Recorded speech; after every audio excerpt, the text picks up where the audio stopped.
अध्याय 0261 सफेद जेड कमल के बीज। अध्याय 261 सफेद जेड कमल के बीज। चेन जियांग और अन्य लोगों ने कुछ दिन आराम करने के बाद अचानक चरम मार्शल संप्रदाय की सभा की घंटी सुनी। वहां न केवल सच्चे शिष्य एकत्र हुए थे, बल्कि सच्चे मार्शल क्षेत्र के ऊपर के शिष्य भी थे।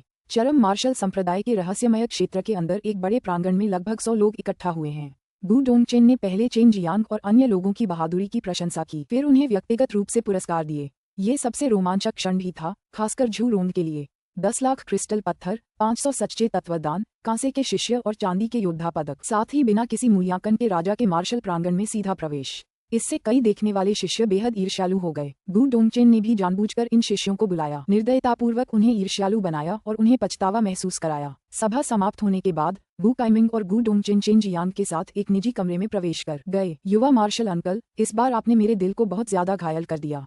स्वर्गीय हृदय ज्वाला वह चीज थी जो मैंने बहुत समय पहले इकट्ठा की थी, गु डोंगचेन ने शिकायत भरे स्वर में कहा। चेन जियांग ने अपने होंठ भींचे और कहा, तुम निकम्मे लोगों के झुंड। इन शैतानी रास्तों ने तुम्हें लगभग धोखा दे दिया था और हमें मौत के मुंह में धकेल दिया था। अगर तुम्हारे लड़ाकू चाचा ने मेरे इस महत्वपूर्ण क्षण में सफलता नहीं दिखाई होती तो तुम यहाँ इतने आराम से नहीं बैठ सकते थे। वू काइमिंग और गु डोंगचेन दोनों ही कुछ नहीं कह पाए। अगर दक्षिणी बंजर भूमि में चेन जियांग नाम का ये सनकी न होता तो शायद अब वे एक मुश्किल दौर से गुजर रहे होते। दोनों इस बात से अच्छी तरह वाकिफ थे कि दक्षिणी बंजर भूमि में कई ताकतवर लोग बंद हैं। युवा मार्शल अंकल, क्या आपने नहीं बताया था कि आपके पास बिल्डिंग फाउंडेशन के लिए कुछ है? क्या आप मुझे थोड़े कम दाम पर कुछ नहीं बेच सकते?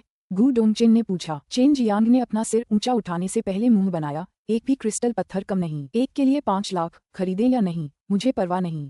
चरम मार्शल संप्रदाय के अधिपति, 7वें क्लेश निर्वाण क्षेत्र के एक मार्शल कलाकार ऐसे व्यक्ति थे जिनके पास क्रिस्टल पत्थर न होने का डर चेन जियांग को नहीं था। अगर गु डोंगचेन का सामना ऐसे किसी व्यक्ति से होता तो वह उसे बेरहमी से 1-2 बार मार गिराता। हालांकि अपने मार्शल भतीजे की पहचान देखकर वह जानता था कि चेन जियांग भी उसे बहुत उचित दाम देता है। यदि बिल्डिंग फाउंडेशन डेंस को नीलामी के लिए ले जाया जाए और यदि उन्हें किसी ऐसे व्यक्ति से मुलाकात हो जिसे इसकी तत्काल आवश्यकता हो तो इसे केवल 5 लाख क्रिस्टल पत्थरों की बजाय बहुत अधिक कीमत पर बेचा जा सकता है। गु डोंगचेन और वू काइमिंग दोनों कुछ हद तक अवाक थे, लेकिन अब कोई और रास्ता नहीं था। आपके पास कितने हैं? वू काइमिंग ने पूछा। 40। तुम लोग इन्हें एक साथ ही खरीद सकते हो, वरना मैं इन्हें नहीं बेचूंगा। चेन जियांग हंसा और बोला। युवा मार्शल अंकल, झू रोंग, मुझे डर है कि वह मोटा आदमी तुम्हारे जितना खतरनाक नहीं है। भूल जाओ, हम उसे ले लेंगे। वू काइमिंग ने जोर से मुस्कुराते हुए कहा। क्या आप क्रिस्टल पत्थर या सच्चे एलिमेंटल डेंस चाहते हैं?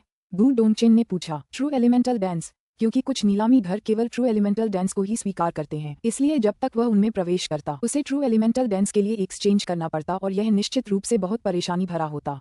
कुल मिलाकर 20 लाख क्रिस्टल पत्थरों की कीमत थी और उन्हें सच्चे एलिमेंटल डेन के बदले में 4000 मिलते थे। इससे पहले एल्डर डेन ने भी एक ही सांस में कई सच्चे एलिमेंटल डेन निकाल लिए थे। आज गु डोंगचेन भी ऐसा ही था और यह स्पष्ट था कि इन दिग्गजों के पास ढेर सारे सच्चे एलिमेंटल डेन थे। हालांकि वे जानबूझकर दूसरों को थोड़ा थोड़ा करके उनकी कमी का एहसास दिला रहे थे। दानों को बहुत लंबे समय तक संरक्षित रखा जा सकता था और इन 10,000 साल पुराने दिग्गजों ने इतने सालों में निश्चित रूप से बहुत कुछ जमा कर लिया था। आखिरकार ये संप्रदाय के विकास के लिए एक महत्वपूर्ण संसाधन भी था। जब chain Jiang extreme Dan king के प्रांगण में लौटा तो उसे एल्डर डैन नहीं मिले और उसे ये भी पता चला कि उसके जड़ी बूटियों के बगीचे की कोई देखभाल नहीं करता। इससे उसे कुछ संदेह हुआ। एल्डर डैन को अपने जड़ी बूटियों के बगीचे की बहुत परवाह थी। हालांकि अब उसे अलग रख दिया गया था। हालांकि इससे कोई खास फर्क नहीं पड़ता, बस जड़ी बूटियों की वृद्धि बहुत धीमी हो जाएगी। चेन जियांग ने वू कियान का दरवाजा खटखटाया। वापस आने के बाद से वू कियान बहुत मेहनती हो गई थी। कई बार चेन जियांग उसे ढूंढने गया, लेकिन उसका ध्यान हमेशा कीमियागिरी में ही लगा रहता था और अब भी यही स्थिति थी। कियान, क्या तुमने एल्डर डैन को देखा है? चेन जियांग ने पूछा। नहीं, मैं भी उसे ढूंढ रही हूँ। हालांकि उसने कहा था कि अगर मैं उसे ढूंढ नहीं पा रही हूँ तो उसे ढूंढने की कोई जरूरत नहीं है। बहुत मुमकिन है कि वह बंद कमरे में ट्रेनिंग के लिए गई हो। वू कियान ने जवाब दिया। उस समय उसका पूरा शरीर सुगंधित पसीने से भीगा हुआ था, उसके पतले कपड़ों को भिगो रहा था और उसके आकर्षक कोमल शरीर से चिपका हुआ था। ये बहुत ही आकर्षक था। चेन जियांग समय समय पर उसकी छाती पर नजर डालती, जिसे वह हल्के से थपथपाती और जल्दी से अपनी छाती ढक लेती। मैं डेंस को परिष्कृत करना चाहती हूँ। मुझे लगता है कि मैं जड़ी बूटियों के एक सेट से बहुत जल्दी 4 डेंस को परिष्कृत कर पाऊंगी। फिर तुम्हारे हाथों से मैं सच्चे एलिमेंटल डेंस कमा सकती हूँ। चेन जियांग हंसे और बोले, तो फिर अपने प्रयास बढ़ाओ, तुम्हारी ताकत पहले से ही काफी अच्छी है। हालांकि अभी भी सुधार की गुंजाइश है। खुद को हमेशा कीमियागिरी में व्यस्त मत रखो, बाकी सभी पहलुओं में एकरूपता बनाए रखना सुनिश्चित करो। वू कियान ने सिर हिलाया। चेन जियांग जड़ी बूटी के बगीचे में लौट आया और जड़ी बूटी के बगीचे में विभिन्न दुर्लभ जड़ी बूटियों और फूलों को पानी देने से पहले दक्षिणी बंजर भूमि में एकत्रित गोल्डन ड्रैगन लार को पानी में घोल दिया। बहन मेयाओ, क्या आपको लगता है कि सफेद जैड कमल के फूल को कमल में उगाया जा सकता है? चेन जियांग को अचानक ये ख्याल आया और उसने उत्साह से पूछा। पता नहीं, लेकिन आप कोशिश कर सकते हैं। हालांकि सफेद जैड कमल पानी में उगता हुआ प्रतीत होता है, जो कि लोट्स द्वीप के समुद्र में है, सू मेयाओ ने कहा। चेन जियांग जल्दी से जड़ी बूटी के बगीचे में एक छोटा सा तालाब ले आया और बोला, इसकी सिंचाई कैसे करें? ये पहली बार था जब वह जड़ी बूटियों को उगाने के लिए पानी दे रहा था। सीधे पानी में डालना पर्याप्त नहीं था, वह सीधे पानी में मिल जाती थी। बहुत आसान है, बस अपनी दिव्य इंद्रिय का उपयोग करके गोल्डन ड्रैगन लार को लपेटो और फिर उसे नियंत्रित करके पानी में डाल दो। इसके बाद तुम्हें बस इसे सफेद जैड कमल के बीज में डालना है, सू मेयाओ ने कहा। चेन जियांग ने उस मनके को सफेद रोशनी में पानी में डाला और फिर गोल्डन ड्रैगन लार की एक छोटी बोतल निकाली। साथ ही उसने उसे पानी में डाला और अपनी शक्तिशाली दिव्य इंद्रिय से उसे लपेट दिया, जिससे गोल्डन ड्रैगन लार की बाहरी परत पर एक अदृश्य सफेद कवच बन गया, जिससे वह पानी से अलग हो गया। इस तरह वह सफेद जैड कमल के बीज में रिस सकता था। अगर सफेद जैड कमल का बीज इसे सोख लेता है तो हम मान सकते हैं कि इसे बोया जा सकता है। अगर भविष्य में तुम्हारे पास ये बहुत ज्यादा होंगे तो तुम्हारा मरना बहुत मुश्किल होगा, सू मेयाओ ने प्यार से हंसते हुए कहा। हालांकि वह पानी में था, चेन जियांग गोल्डन ड्रैगन लार की स्थिति को भांप सकता था और वह उसे सफेद जैड लोट सीड द्वारा अवशोषित होते हुए भी देख सकता था। इससे वह बहुत उत्साहित हो गया।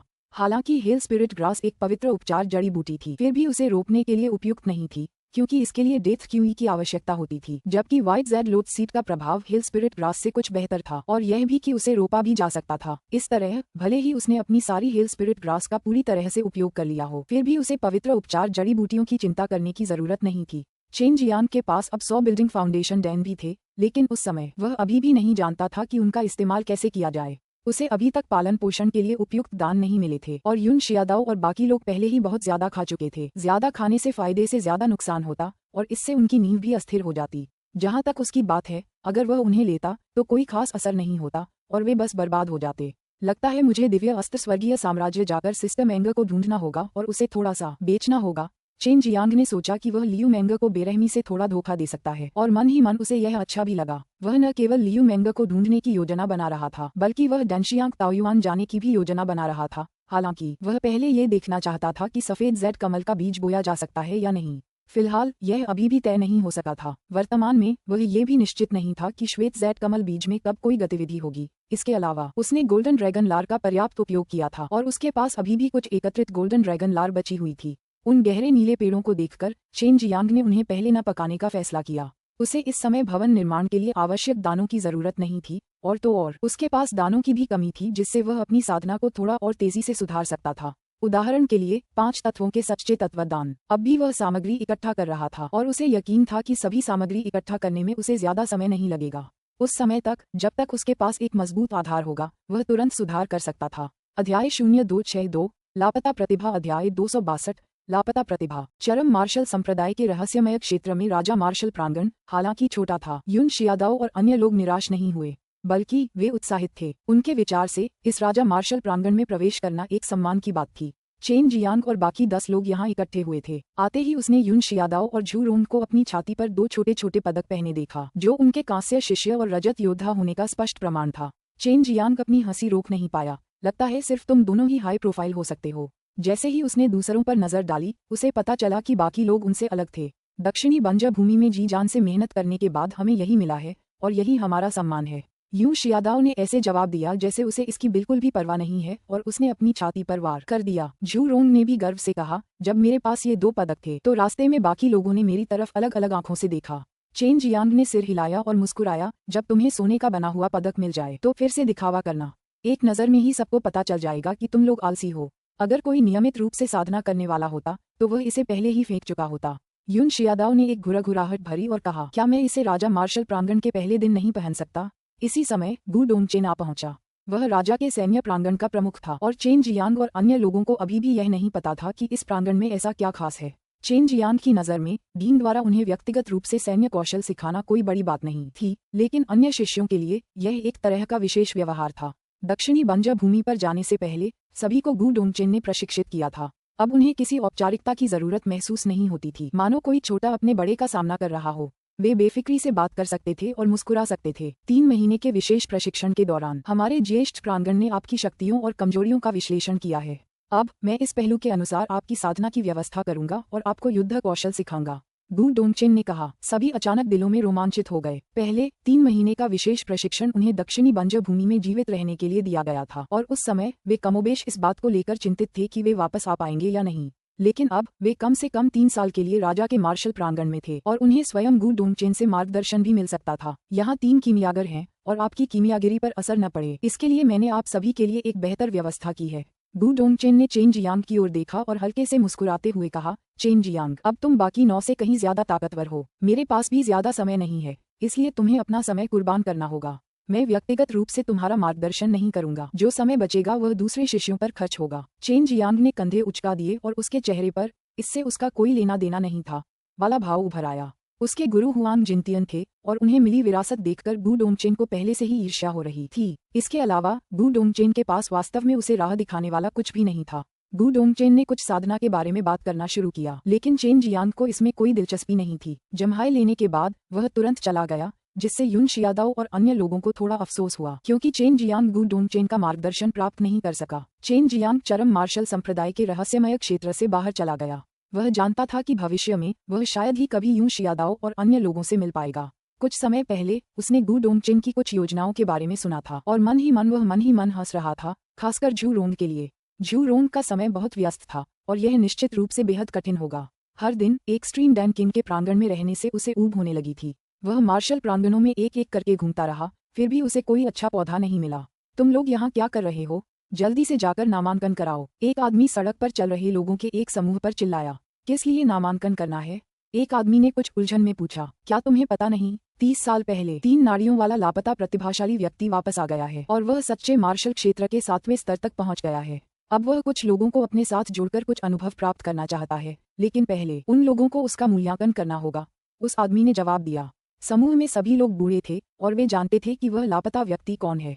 उसके लौटने की खबर सुनकर वे अचानक खुश हो गए और जल्दी से उस आदमी के पीछे चल पड़े। वह प्रतिभा जो 30 साल से गायब थी। चेन जियांग ने अपनी ठुड्डी रगड़ी और वह भी जल्दी से उसके पीछे चला गया। वह देखना चाहता था कि यह व्यक्ति कौन है। 3 नाड़ियां दर्शाती थीं कि कोई व्यक्ति 3 प्रकार की सच्ची ची की साधना कर सकता था। हालांकि इसके लिए एक अच्छे मार्शल अभ्यास की आवश्यकता थी और तभी इसकी साधना संभव थी, अन्यथा आगे बढ़ना कठिन होता। साधना प्रक्रिया भी बहुत जटिल थी। उदाहरण के लिए चेन जियांग को ही लें। यदि वह अपनी सच्ची ची को बेहतर ढंग से नियंत्रित कर पाता तो उसकी शक्ति के बारे में बात करने की कोई आवश्यकता नहीं थी। यह आदमी असल में चरम मार्शल संप्रदाय से बाहर का था। रास्ते में चेन जियांग ने भी बहुत से लोगों को देखा।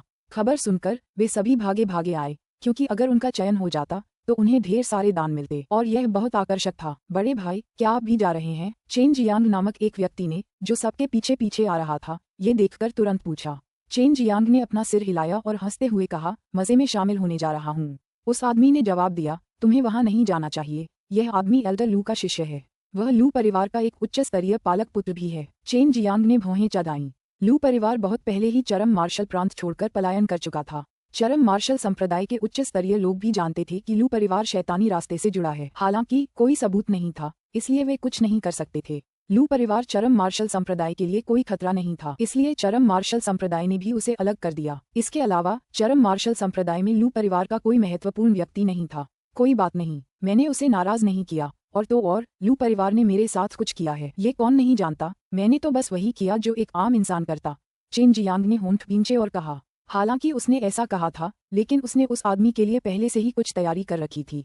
इस बार वो उस आदमी की भी एक झलक देखना चाहता था। 30 साल पहले वह आदमी वाकई एक प्रतिभाशाली व्यक्ति था। हालांकि वह शायद चेन जियांग से बेहतर नहीं था, लेकिन उस समय चरम मार्शल संप्रदाय में हर कोई उसका नाम जानता था। लू जी, वह 30 साल के लिए गायब हो गया। आखिर कहाँ चला गया? चेन जियांग धीरे धीरे चलते हुए मन ही मन संशय में था। उसे कुछ शक था कि लू परिवार बहुत समय से शैतानी मार्ग वाले संप्रदायों के साथ सांठगांठ कर रहा था। अगर ये लू जी इन शैतानी मार्ग वाले संप्रदायों में गया था और अब वापस आ गया है, तो ये शैतानी मार्ग वाले संप्रदाय की कोई साजिश हो सकती है। अगर वह कुछ पहले या बाद में लौटता तो चेन जियांग को ऐसा संदेह नहीं होता, लेकिन अब वह दक्षिणी बंजर भूमि में शैतानी रास्ते की योजना विफल होने के बाद आया था। चेन जियांग को शक होने से खुद को रोक नहीं सका। सू मेयाओ ने अचानक कहा, आपको सावधान रहना होगा। दक्षिणी बंजर भूमि में शैतान पथ संप्रदाय को भारी नुकसान हुआ है, और अगर वह आदमी लू जी वास्तव में शैतान पथ संप्रदाय से वापस आया है तो मुझे डर है कि वह आपके लिए आया है। चेन जियांग ने निश्चित रूप से इस बारे में सोचा होगा। हालांकि ये चरम मार्शल संप्रदाय की परिधि में था और चेन जियांग को भी चिंता करने की कोई बात नहीं थी। ये तीसरी मंजिल पर एक होटल के अंदर था। इस बार होटल के बाहर बहुत से लोग थे और वे सभी इंटरव्यू के लिए लाइन में खड़े थे। अंदर से लोग बाहर आ रहे थे और सबके चेहरे पर निराशा थी। वास्तव में एक 7वें स्तर का सच्चा मार्शल क्षेत्र मार्शल कलाकार है। उसके शरीर में सच्ची क्यूई क्रमशः अग्नि, बिजली और सोना है। 3 प्रकार के गुण और वे बहुत शुद्ध भी हैं और उनमें दबंग सच्ची क्यूई है। लॉन्ग जुएई ने अचानक निश्चय कर लिया। चेन शियांग अब सच्चे मार्शल क्षेत्र के 5वें स्तर पर था। 3 नाड़ियों वाले मार्शल कलाकार की बात तो छोड़ ही दीजिए, एक नाड़ी के विरुद्ध वह आवश्यक रूप से विजयी नहीं होता, लेकिन एक के विरुद्ध बराबरी का प्रदर्शन कर लेता। हालांकि उसकी सच्ची ची बहुत समृद्ध थी, फिर भी सच्चे मार्शल क्षेत्र में उसका वर्तमान साधना स्तर निम्नतर था। ये जानना जरूरी है कि जितनी अधिक सच्ची ची एकत्रित होती, संपीड़न की मात्रा उतनी ही अधिक होती। उसकी सच्ची क्यूई को देखकर ऐसा नहीं लगता कि वह शैतानी रास्ते से आया है। हालांकि उसे शैतानी रास्ते के मार्शल अभ्यास जानने की जरूरत नहीं है, क्योंकि तुम्हारी तरह ही तुम्हारी सच्ची क्यूई भी शुद्ध और समृद्ध है। फिर भी तुम शक्तिशाली शैतानी तकनीकों का इस्तेमाल कर सकते हो, वाई यूयू ने कहा। चेन जियांग ने होटल में कदम नहीं रखा, घूमकर चला गया। उसने महसूस किया कि उसे वू काइमिंग की तलाश करनी चाहिए, उसे इस लू जी पर ध्यान देना चाहिए। वह अभी मुड़ा ही था कि एक धीमी आवाज आए, जिसमें थोड़ा गर्व था। जब आ ही गए हो तो क्यों जा रहे हो? भगवान ही जाने आवाज कहाँ से आई। बहुत तेज तो नहीं थी, फिर भी सबको ऐसा लगा जैसे उनके कानों में गूंज रही हो। ये लू जी की आवाज थी। अध्याय 0263 भूत मार्शल तकनीक। लू जी की आवाज सुनकर चेन जियांग थोड़ा हैरान हुआ। आते हुए चेन जियांग ने अपनी सांसें एकाग्र कर ली थी, फिर भी लू जी उसे महसूस कर रही थी। ये स्पष्ट था कि लू जी की दिव्य भावना कमजोर नहीं थी। चेन जियांग ने लू जी से मिलने की योजना नहीं बनाई थी, इसलिए उसने ऐसा दिखावा किया जैसे उसने उसकी आवाज सुनी ही नहीं।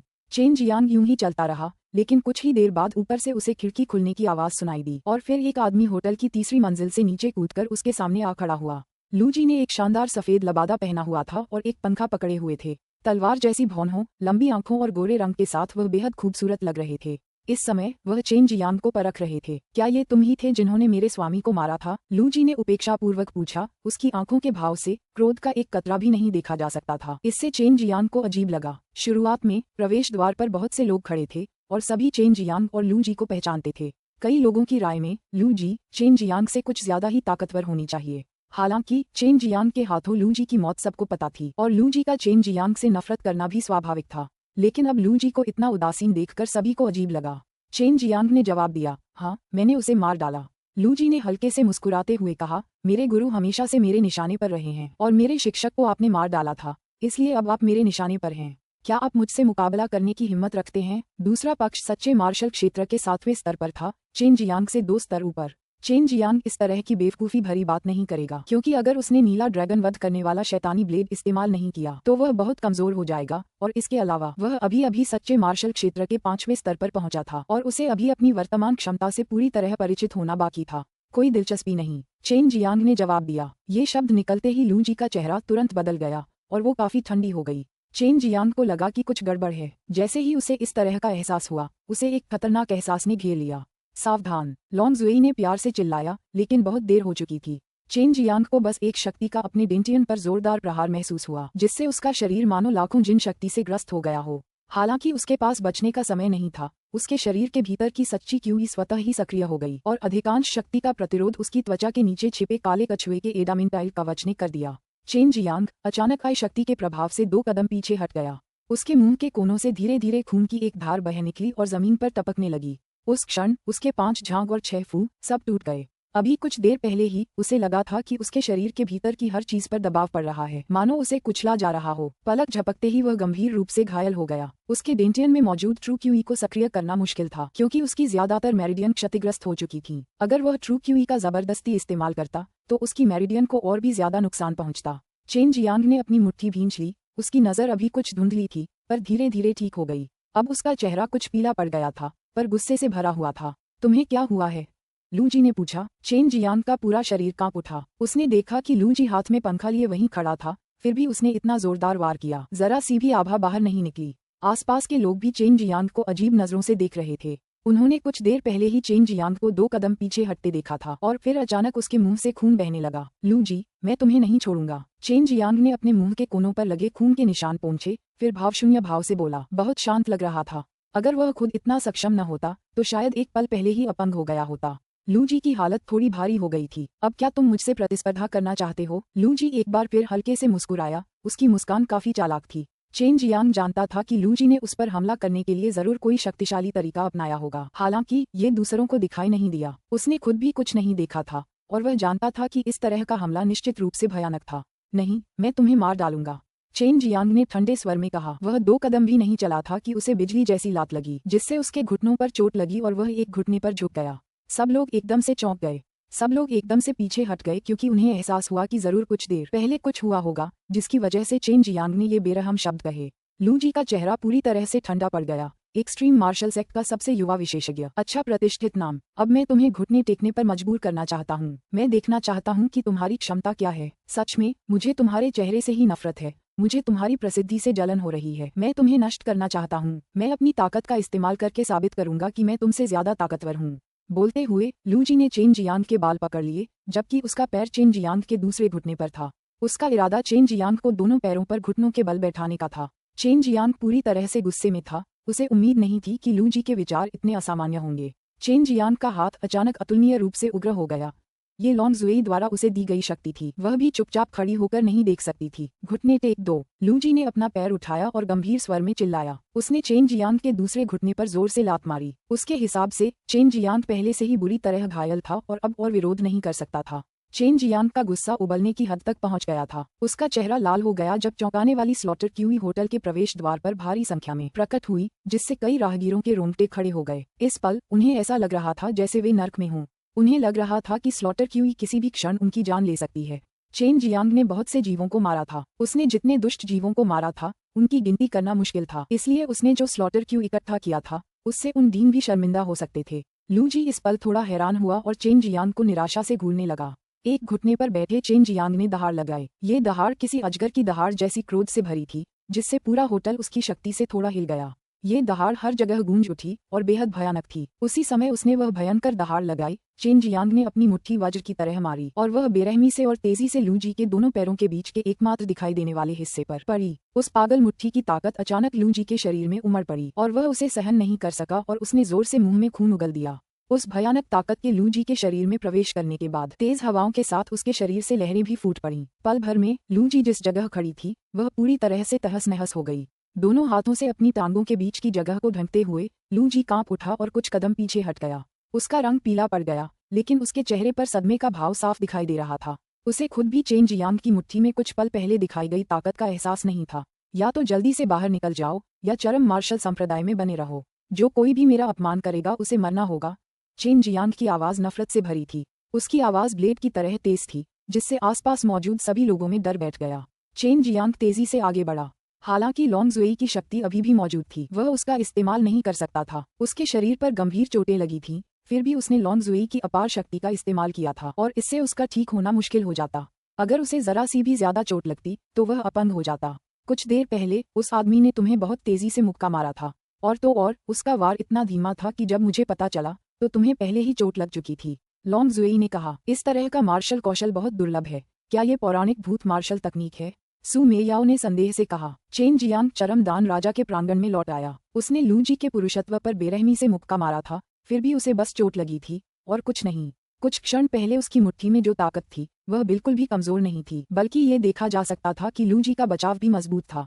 चेन जियांग जानता था कि लू जी एक शक्तिशाली दुश्मन है। अध्याय 0264 ब्लैक टोरेटोइस बाह्य शक्ति तकनीक। हिल स्पिरिट ग्रास का एक टुकड़ा खाने के बाद चेन जियांग को काफी आराम महसूस हुआ। हालांकि उसकी चोटें अभी भी बहुत गंभीर थीं, जिससे उसके पास जल्दी ठीक होने के लिए और हिल स्पिरिट ग्रास खाने के अलावा कोई चारा नहीं बचा था। भूत मार्शल तकनीक। चेन जियांग को लगा कि यह निश्चित रूप से कुछ भयावह था। एक अदृश्य मार्शल कौशल। भूत जैसा एक मार्शल कौशल, इसीलिए इसका नाम पड़ा। हालांकि इस तरह की भूत मार्शल तकनीक समय के साथ लुप्त हो चुकी है। इसे सीखने की परिस्थितियां भी बहुत कठोर हैं। सू मेयाओ ने यहाँ तक कहा, फिर एक अजीब सी हंसी फूट पड़ी। बाई यूयू ने ठंडी सांस छोड़ते हुए कहा, भूत मार्शल तकनीक हमेशा महिलाओं द्वारा सीखी जाती है। अगर कोई पुरुष इसे सीखने पर जोर देता है तो अंत में इसका परिणाम केवल एक ही हो सकता है, वह है उसकी मर्दांगी का सूखना। चेन जियांग के मुंह का कोना कुछ देर के लिए जोर से फड़क उठा। उसे अचानक समझ आया कि जब उसने लू जी की टांगों के बीच वार किया था तो उसे वहां कुछ भी महसूस क्यों नहीं हुआ था। कोई आश्चर्य नहीं कि यह आदमी इतना असामान्य है, चेन जियांग ने थोड़ा सा चौंक कर कहा। हालांकि उसके सिर पर भारी इनाम था, फिर भी बहुत से लोग उससे ईर्ष्या करते थे। आखिरकार उसका नाम पूरे चेनवू मुख्यभूमि में पहले से ही प्रसिद्ध था और कई मार्शल कलाकार विश्व प्रसिद्ध होने का सपना देखते थे। उन सभी में घमंड की एक सीमा थी। मैं इस आदमी को मारना चाहता हूँ, मैं मजबूत बनना चाहता हूँ। चेन जियांग ने अपनी दोनों मुठ्ठियां जमीन पर जोर से पटकी और बेरहमी से चिल्लाया। भूत युद्ध तकनीक के बारे में हमें ज्यादा जानकारी नहीं है, लेकिन उसके हमले को देखकर हमें पता चला कि उसने जो सच्ची QE इस्तेमाल की थी वह बहुत शक्तिशाली थी। शुरू से ही वह तुम्हें मारना चाहता था, इसलिए उसने अपनी सारी शक्ति लगा दी। हालांकि तुम्हारे शरीर पर प्रहार करने के बाद उसकी शक्ति सामान्य से कम हो गई थी और तुम्हारे मजबूत शक्तिशाली शरीर और काले कछुए के एडामेंटाइल कवच की वजह से तुम्हारी जान बच गई। सू मेयाओ ने कहा। हालांकि चेन जियांग पर हमला होने वाला वह दृश्य काफी छोटा था, फिर भी वह उनके दिमाग में साफ तौर पर अंकित था, इसलिए वे इतना विस्तृत विश्लेषण कर पाए। तो तुम्हें अपने शरीर को मजबूत बनाना होगा। अगर तुम दिव्य व्यायामों के साथ सार्वभौमिक सच्ची QE का भी प्रयोग करो तो तुम्हारी शक्ति उसके बराबर होनी चाहिए, लेकिन तुम्हें उसकी भूतिया मार्शल तकनीक से भी बचाव करना होगा। अगर उसने तुम पर दोबारा हमला किया होता तो तुम जरूर मर जाते। सौभाग्य से वह आदमी तुम्हें अपने सामने घुटने टेकने पर मजबूर करना चाहता था, बाई यूयू ने कहा। एक शक्तिशाली शरीर, सच कहने से ज्यादा बोलना आसान था। सिर्फ ताकतवर बनने की चाहत उसे ताकतवर नहीं बनाती। फिलहाल उसका अमर और शैतानी शरीर दूसरे स्तर पर था, फिर भी वह आगे नहीं बढ़ पाया और एक अड़चन में पहुंच गया। थोड़े समय की बात तो छोड़ ही दीजिए, अगर मेरे पास लंबा समय भी हो तो भी मेरे शरीर साधना में प्रगति करना मुश्किल है। चेन जियांग ने गहरी सांस ली। कौन कह रहा है? पिछली बार जब आपने ब्लैक टॉर्टोइस एडामेंटाइल कवच प्राप्त किया था तो क्या आपको ब्लैक टॉर्टोइस एक्सटर्नल स्ट्रेंथ तकनीक नहीं मिली थी? बाई यूयू ने कहा। चेन जियांग की आंखें चमक उठीं, वह लगभग भूल ही गया था। उस समय उसने इसे इन दो सुंदरियों को देखने के लिए दिया था। आवश्यकताएं बहुत कठोर हैं। पहली बात तो ये कि दूसरे स्तर का अमर और शैतान शरीर होना आवश्यक है। दूसरी बात ये कि एक बहुत बड़ी भट्टी होनी चाहिए, साथ ही आग को नियंत्रित करने में कुशल व्यक्ति होना चाहिए। तीसरी बात ये कि साधक भट्टी में कूदकर अंदर काले कछुए की बाह्य शक्ति तकनीक की साधना विधि का संचालन करे। चौथी बात ये कि भट्टी से जीवित बाहर आ सके। सू मेयाओ ने कहा। चेन जियांग की आंखों के कोने फड़क गए। क्या ये आत्महत्या नहीं है? तड़का लगाने के लिए भट्टी में कूद जाओ। अगर जिंदा ही पक जाए तो क्या करोगे? ये तो काले कछुए की बाह्य शक्ति तकनीक का प्रवेश चरण है। ऊपर बताए गए अभिलेखों के अनुसार यदि प्रवेश चरण पूरा हो जाता है तो आपका दूसरा स्तर अमर और शैतान शरीर सीधे 5वें स्तर पर पहुंच जाएगा। बाई यूयू ने कहा। उसकी आवाज सुनकर उसने चेन जियांग के टेम्परिंग से गुजरने के विचार का पूरा समर्थन किया। दूसरे स्तर के अमर और शैतानी शरीर ने चेन जियांग को पहले से ही बेहद शक्तिशाली बना दिया था। 5वें स्तर की तो बात ही छोड़िए, अगर उसका शरीर दूसरे स्तर का न होता तो वह इतने सारे काम नहीं कर पाता, जैसे अग्नि आत्मा के साथ जुड़ना, शक्तिशाली दिव्य व्यायाम या शैतानी तकनीकें सीखना। इन सब के लिए शरीर की बहुत ज्यादा जरूरतें थीं। इसमें कितना समय लगेगा? 3 दिन और 3 रातें। ये तो बस शुरुआती चरण है। इसके बाद तुम्हें अपने शरीर को तपा देने के लिए दूसरे मिश्रण जुटाने होंगे। अगर भट्टी है तो साधारण पिघला हुआ लोहा ही काफी होगा। सू मेयाओ की बातें सुनकर चेन जियांग का चेहरा पीला पड़ गया। पिघला हुआ लोहा, उसमें कूदकर शुद्धिकरण, और वो भी 3 दिन और 3 रात। चेन जियांग जानना चाहेंगे कि इस असामान्य बाह्य शक्ति तकनीक का आविष्कार किसने किया, और यह भी पूछना चाहेंगे कि क्या इस व्यक्ति ने सचमुच इस तरह के शारीरिक तपन से गुजरा है। चेन जियांग ने अपना सिर हिलाया। जब तक वह कोई समझदार व्यक्ति था उन्हें इन तरीकों के बारे में डर महसूस होगा। मैं पर्याप्त शर्तें पूरी नहीं करता, मेरे पास इतनी बड़ी भट्टी नहीं है, और न ही मैं किसी ऐसे व्यक्ति के बारे में सोच सकता हूँ जो मुझे तड़के लगाने में मदद कर सके। चेन जियांग ने व्यंग्यात्मक मुस्कान के साथ कहा। तुम्हारे पास तो बहुत हैं। दिव्य अस्त स्वर्गीय साम्राज्य की महारानी के पास जरूर ऐसी ही भट्टी होगी। वह एक महान शोधक है, आग पर नियंत्रण रखने में तो कोई दिक्कत नहीं है। तुम उसका शरीर देख ही चुके हो और तुम एक दूसरे के कई गोपनीय राज भी जानते हो, वह जरूर मदद करेगी। सू मेयाओ ने एक अस्पष्ट कोमल हंसी हंसी। यहाँ से दिव्य अस्त स्वर्गीय साम्राज्य कुछ दूर था। हालांकि अगर वह सिंदूरी पक्षी अग्नि पंखों का उपयोग करता तो वह वहाँ बहुत जल्दी पहुँच सकता था। इसके अलावा बहुत समय से वह वहाँ जाकर चारों ओर देखना चाहता था। लू जी, मैं तुम्हें जरूर मार डालूंगा, यहाँ तक कि तुम्हें मेरे सामने घुटने टेकने पर मजबूर कर दूंगा। चेन जियांग अपने दिल में दृढ़ हो गया और उसने दिव्य हथियार स्वर्गीय साम्राज्य में जाकर तपाने का फैसला किया। 2 दिन बीत गए और चेन जियांग पूरी तरह ठीक हो गया। अगर उसके पास नर्क आत्मा घास न होती तो उसे पता नहीं चलता कि उसे ठीक होने में कितना समय लगता। इसके अलावा चेन जियांग और लू जी का मामला पहले ही कई लोगों के कानों तक पहुंच चुका था। हालांकि चेन जियांग हमेशा चरमदान राजा प्रांगण में ही रहता था। जो लोग उसे ढूंढना चाहते थे वे उसे नहीं ढूंढ पाए। वू काइमिंग और बू डोंगचेन दोनों ने दरवाजा खटखटाया, लेकिन दरवाजा केवल वू कियान ने ही खोला। वू कियान जानती थी कि चेन जियांग निजी कमरे में ठीक हो रहा है, इसलिए उसने जाने की जहमत नहीं उठाई। इस बात को लेकर वह बहुत चिंतित भी थी। पिछले 2 दिनों में युन शियादाओ और बाकी सभी लोग चेन जियांग की स्थिति के बारे में पूछने के लिए उससे मिले थे। चेन जियांग, कैसे हो? वू कियान ने पिछले 2 दिनों से कोई डैन रिफाइन नहीं किया था। वह कमरे में बैठी चेन जियांग का इंतजार कर रही थी। उसने जो सुना था उसके अनुसार चेन जियांग खून उगल रहा था और लगभग घुटने टेकने को मजबूर हो गया था। उसे उसकी ताकत का पूरा अंदाजा था और खून की उल्टी होना ही इस बात का सबूत था कि चेन जियांग गंभीर रूप से घायल हो गया था। चेन जियांग ने शरारत से मुस्कुराते हुए कहा, मैं अब ठीक हूँ, मैं अपनी चोटों से उबर चुका हूँ। वह आदमी अभी तक नहीं गया है। है ना? वू कियान ने चेन जियांग की शरारती मुस्कान देखी और एक लंबी सांस ली। लूजी नाम के उस आदमी ने कल एक एल्डर को चुनौती दी थी और उसे हरा भी दिया था, जबकि वह एल्डर ट्रू मार्शल दायरे के 8वें स्तर पर था। वह बहुत शक्तिशाली था। डीन और एल्डर वू दोनों ने इस बात की पुष्टि की थी। चेन जियांग मन ही मन हैरान था। लूजी एक 8वें स्तर के सच्चे मार्शल दायरे के बुजुर्ग से लड़ सकता है। उसे यकीन था कि उसकी अपनी मुट्ठी काफी भारी थी और लॉन्ग जुई की ताकत की मदद से वह 7वें स्तर के सच्चे मार्शल दायरे के बराबर थी। हालांकि उसने उस समय अपनी ताकत कमजोर कर ली थी ताकि खुद के शरीर को नुकसान न पहुंचे। तुम उसे मारना चाहते हो? वू कियान ने थोड़ी चिंता में पूछा। मैं निश्चित रूप से उसे मार डालूंगा। जो कोई भी मेरा अपमान करेगा उसे मरना होगा, चेन जियांग ने ठंडे स्वर में कहा, जैसे ही अदृश्य स्लॉटर क्यूई अचानक उसके शरीर से बाहर निकली, जिससे वू कियान का पूरा शरीर ठंडा हो गया। अगर डीन और एल्डर वू मुझे ढूंढने आए तो उन्हें बता देना कि मैं दिव्य अस्त्र स्वर्गीय साम्राज्य में गया था। कियान, तुम्हें मेरी चिंता करने की जरूरत नहीं है। अगर लूजी 10 दिन तक एक्सट्रीम मार्शल सेक्ट में रहेगा तो मैं उसे जरूर नर्क भेज दूंगा। चेन जियांग ने एक्सट्रीम डैन किंग प्रांगण से बाहर निकलने से पहले यह वाक्य कहा। उसने चुपचाप चरम मार्शल संप्रदाय और तियानमेन शहर छोड़ दिया। फिलहाल उस पर 15 मिलियन क्रिस्टल पत्थरों का इनाम था। इससे निपटने के लिए उसे जल्दी से सुधार करना होगा। तियानमेन शहर छोड़ने के बाद चेन जियांग ने सिंदूरी पक्षी के अग्नि पंख छोड़े और आकाश में उड़ गया। दिव्य अस्त्र स्वर्गीय साम्राज्य की ओर उड़ान भरने से पहले वह बादलों के ऊपर पहुंच गया। वहां पहुंचने में उसे शायद 2-4 दिन लगे होंगे। अगर वह सच्चे मार्शल क्षेत्र के 5वें स्तर पर कदम न रखता तो उसे और भी ज्यादा समय लग जाता। 2 दिन और 2 रात की निर्बाध उड़ान के बाद चेन जियांग के दृष्टिकोण में दूर एक विशाल शहर दिखाई दिया। ये दिव्य हथियार स्वर्गीय साम्राज्य का सबसे बड़ा दिव्य हथियार शहर था। अध्याय 0265 मुझे परिष्कृत करें। अध्याय 265 मुझे परिष्कृत करें। चेन जियांग ने शहर के प्रवेश द्वार पर एक ब्लेड और एक तलवार खड़ी देखी, जिससे वह अचानक चौंककर चीख पड़ा। ब्लेड और तलवार दोनों ही बहुत बड़े थे। वे शहर की दीवारों से भी ऊंचे थे और ऐसा लग रहा था जैसे वे लोहे के बने हों। शहर में प्रवेश करते ही चेन जियांग को शहर का एक हलचल भरा दृश्य दिखाई दिया। अंदर की ज्यादातर दुकानें हथियार और कवच बेच रही थीं और साथ ही उसे लोहे के हथौड़े से टकराने की भी आवाजें सुनाई दे रही थीं।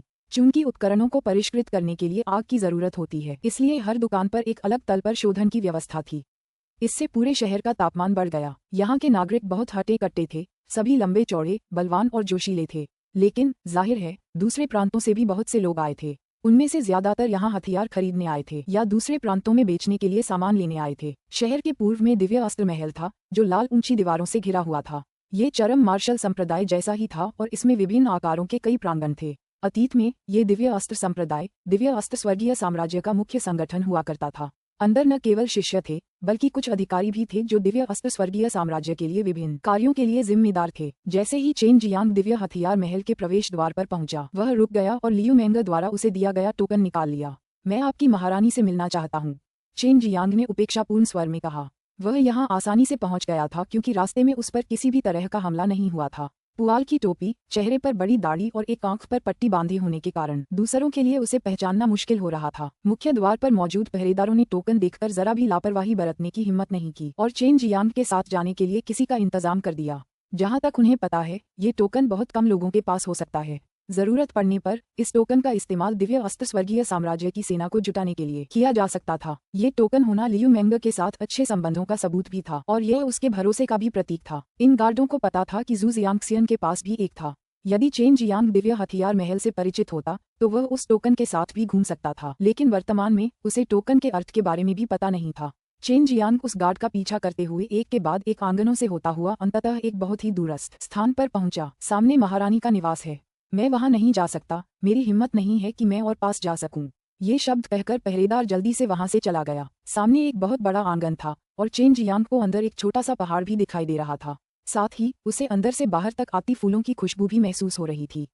वाकई यह एक महिला का घर था। बड़े आंगन में कोई नहीं था। यहाँ काफी शांति थी और बीच बीच में आंगन से चिड़ियों की आवाजें आती रहती थीं।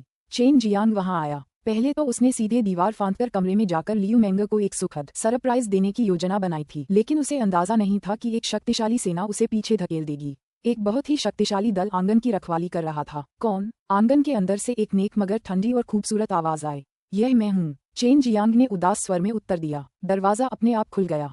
शरारती मुस्कान के साथ चेन जियांग तुरंत अंदर चला गया। जैसे ही वह अंदर गया, दरवाजा अपने आप बंद हो गया, जिससे वह मन ही मन हैरान रह गया। लियू मेंगर असल में आलसी था। अंदर आते ही मुलायम लॉन पर आराम से बैठी सफेद लॉन्गेट पहने एक खूबसूरत महिला उसकी नजर में आए। कागज पर एक आत्मा के पैटर्न वाली तस्वीर को देखते हुए उसकी भौहें सिकुड़ रही थीं। उस समय उसकी खूबसूरत आंखें अजीब तरह से चमक रही थीं। ये जगह फूलों की खुशबू से तो महक ही रही थी, साथ ही स्त्री के शरीर की मादक सुगंध भी। सुंदर, सुसंस्कृत और नेक आचरण वाली लियू मेंग को सामने देखकर चेन जियांग का दिल धड़क उठा। वह अपने मन में उसके साथ हुए कई अस्पष्ट अनुभवों के बारे में सोचने से खुद को रोक नहीं पाया।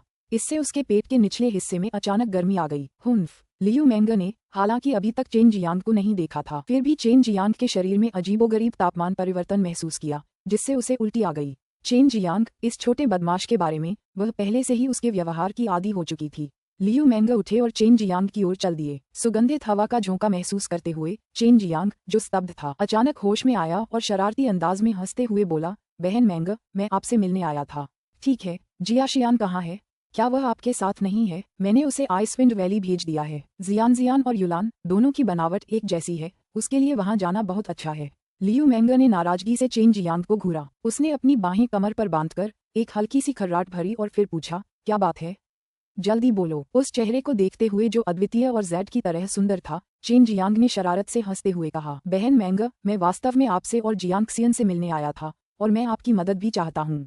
हुन्फ, आमतौर पर लियू मेंग का रवैया ठंडा, घमंडी और नेक होता है, लेकिन चेन जियांग से सामना होने के बाद वह अपनी बुद्धि के अंत पर थी और उसका असली चरित्र उजागर हो गया। चेन जियांग ने अपना सिर खुजलाया और मूर्खतापूर्ण ढंग से हंसते हुए कहा, बहन मेंग, क्या आप मुझे बैठने के लिए नहीं कहेंगी? फिर मुझे कुछ चाय या कुछ और देंगी? पूल, तुम्हें मुझसे कुछ काम है, मैं तुम्हारी सेवा क्यों करूं? लियू मेंग ने निष्कर्ष निकाला कि चेन जियांग किसी काम से आया है। हालांकि वह खुद और जू शियानजियान अक्सर चेन जियांग को यहाँ आने के लिए कहती थीं, लेकिन वे चेन जियांग के स्वभाव से वाकिफ थीं। अगर वह सचमुच आना चाहता तो पहले ही आ चुका होता। लियू मेंग सीधे लॉन पर बैठ गए और बोले, बस बैठ जाइए, आपको जल्दी करने की कोई जरूरत नहीं है, लेकिन मैं बहुत व्यस्त हूँ। चेन जियांग जमीन पर पालथी मारकर बैठ गया। लियू मेंग की ओर देखते हुए वह हंसा और बोला, बहन मेंग, क्या आप मुझ पर नाराज हैं? लियू मेंग ने कोमलता से कहा, तुमसे नाराज होने की हिम्मत कौन करता है? तुमने हम पुराने दिग्गजों को इतना खून बहाया है। इसके विपरीत हुआ जियांग्यू, उस मोहिनी ने तुम्हें केवल थोड़ा सा दान दिया, जिसका कोई मूल्य नहीं था। चेन जियांग एक पल के लिए हैरान रह गया। उसे अचानक लगा कि लियू मेंग उससे ईर्ष्या कर रही है और उसमें दिलचस्पी भी ले रही है। इससे उसका दिल अचानक धड़कने लगा और उसे एक अजीब सी उत्तेजना महसूस हुई। बहन मेंग, आप सचमुच मूर्ख हैं।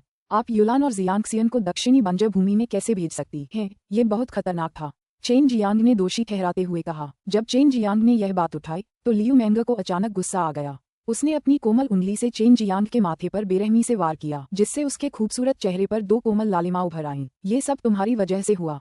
मैं उन्हें जाने नहीं देती, लेकिन युलान, उस लड़की ने तो बड़े खरगोशों की बात ही कर दी। क्योंकि मैंने उसे जाने नहीं दिया, वो बोलती ही रही। हम्फ, आखिरकार मेरे पास भी कोई चारा नहीं बचा। मुझे शियान को उसके पीछे भेजना ही पड़ा, कहीं उस मोटी चमड़ी वाली लड़की के साथ कुछ गड़बड़ न हो जाए। लेंग युलान की आवाज शिकायत से भरी थी। ये सब चेन जियांग की गलती थी और उसी ने लेंग युलान को सब कुछ सिखाया था। चेन जियांग शर्मिंदा होकर हंसने लगा। खांसी, बहन मेंग, मेरे पास 20 बिल्डिंग फाउंडेशन डैन है। क्या आपका दिव्य हथियार स्वर्गीय साम्राज्य इसे चाहता है? यदि आप इसे चाहते हैं तो मैं उन्हें आपको बेच सकता हूँ। लियू मेंग पहले तो हैरान हुई, फिर उन्होंने जल्दी से जवाब दिया, मुझे ये चाहिए। अपनी कीमत बताओ। चेन जियांग के चेहरे पर एक दुष्ट मुस्कान उभरी। मुझे चूमो और मैं तुम्हें दे दूंगा। लियू मेंग ने जवाब में धीरे से थूका और कहा, मजाक मत करो, जल्दी से कीमत बताओ। अचानक चेन जियांग के चेहरे पर मुस्कान गायब हो गई। उसने गंभीरता से कहा, मुझे पैसे नहीं चाहिए, मैं बस चाहता हूँ कि सिस्टर मेंग मेरी कुछ मदद करें। लियू मेंग ने भौहें सिकोड़ते हुए पूछा, क्या बात है? बोलो जो चाहिए। बहन मेंग, क्या आपके पास बड़ी भट्टी है? लियू मेंग ने सिर हिलाया, हाँ है। मैं आमतौर पर बड़ी भट्टी का इस्तेमाल रिफाइनिंग उपकरणों के लिए बड़ी मात्रा में सामग्री को रिफाइन करने के लिए करती हूँ। क्या आप चाहते हैं कि मैं आपको कुछ रिफाइन करने में मदद करूँ? क्या आप इस छोटी सी चीज के लिए मेरे पास आए हैं?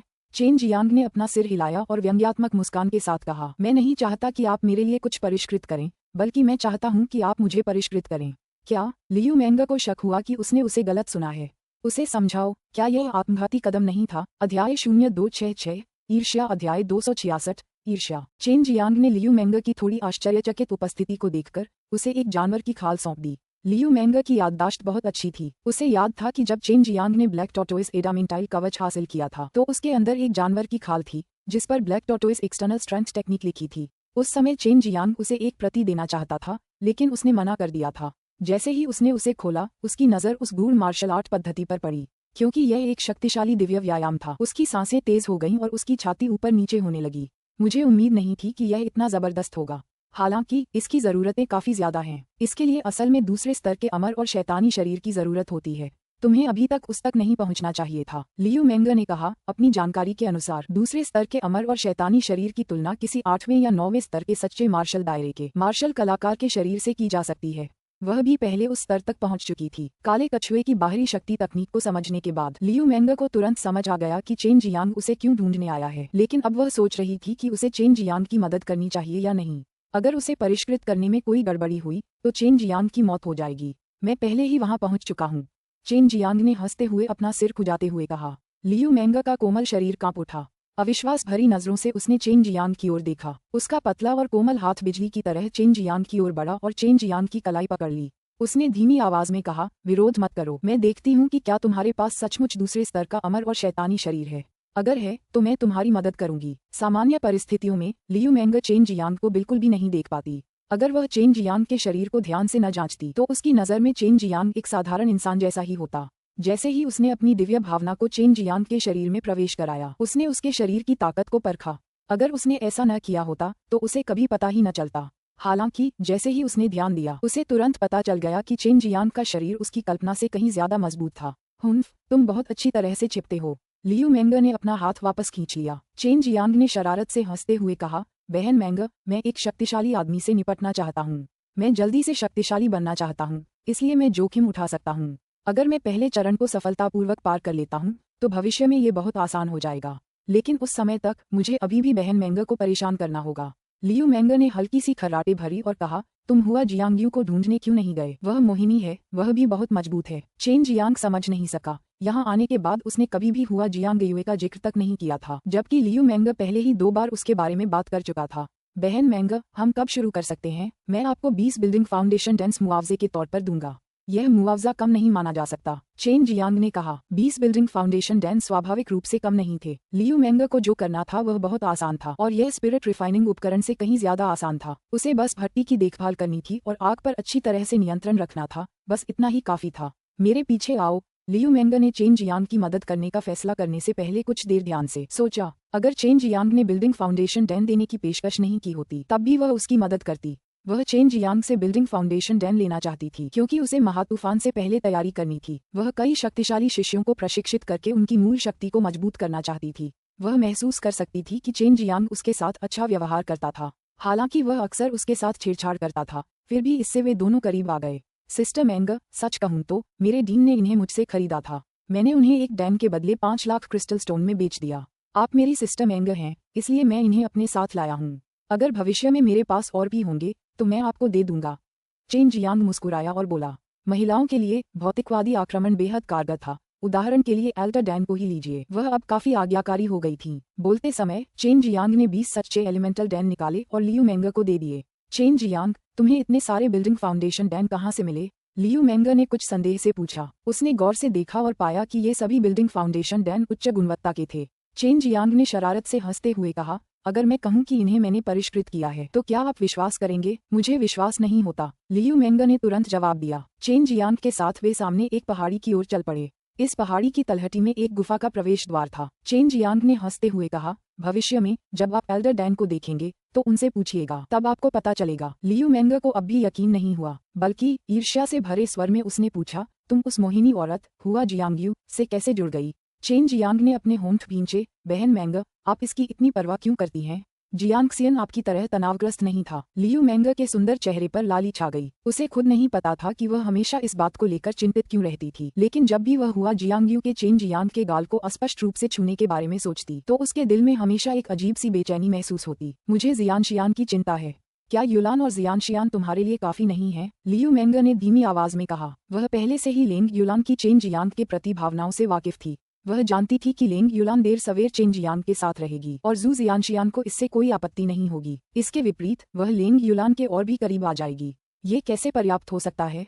जब तक कि सिस्टर मेंगर भी मुझसे शादी नहीं कर लेती। चेन जियांग ने मुस्कुराते हुए अपनी ठुड्डी को छुआ। लियू मेंगर ने अपने होंठ काटे, पलटी और चेन जियांग के सिर पर मारा। तुम मेरे सामने मजाक कर रहे हो, ये ठीक है, लेकिन जियांग और दूसरों के सामने ऐसा कभी मत कहना। ईमानदारी से बताओ, आखिर में हुआ जियांग के साथ तुम्हारा क्या रिश्ता है? हालांकि वह एक बहुत शक्तिशाली महिला है, तुम्हारे पास कई साधन हैं।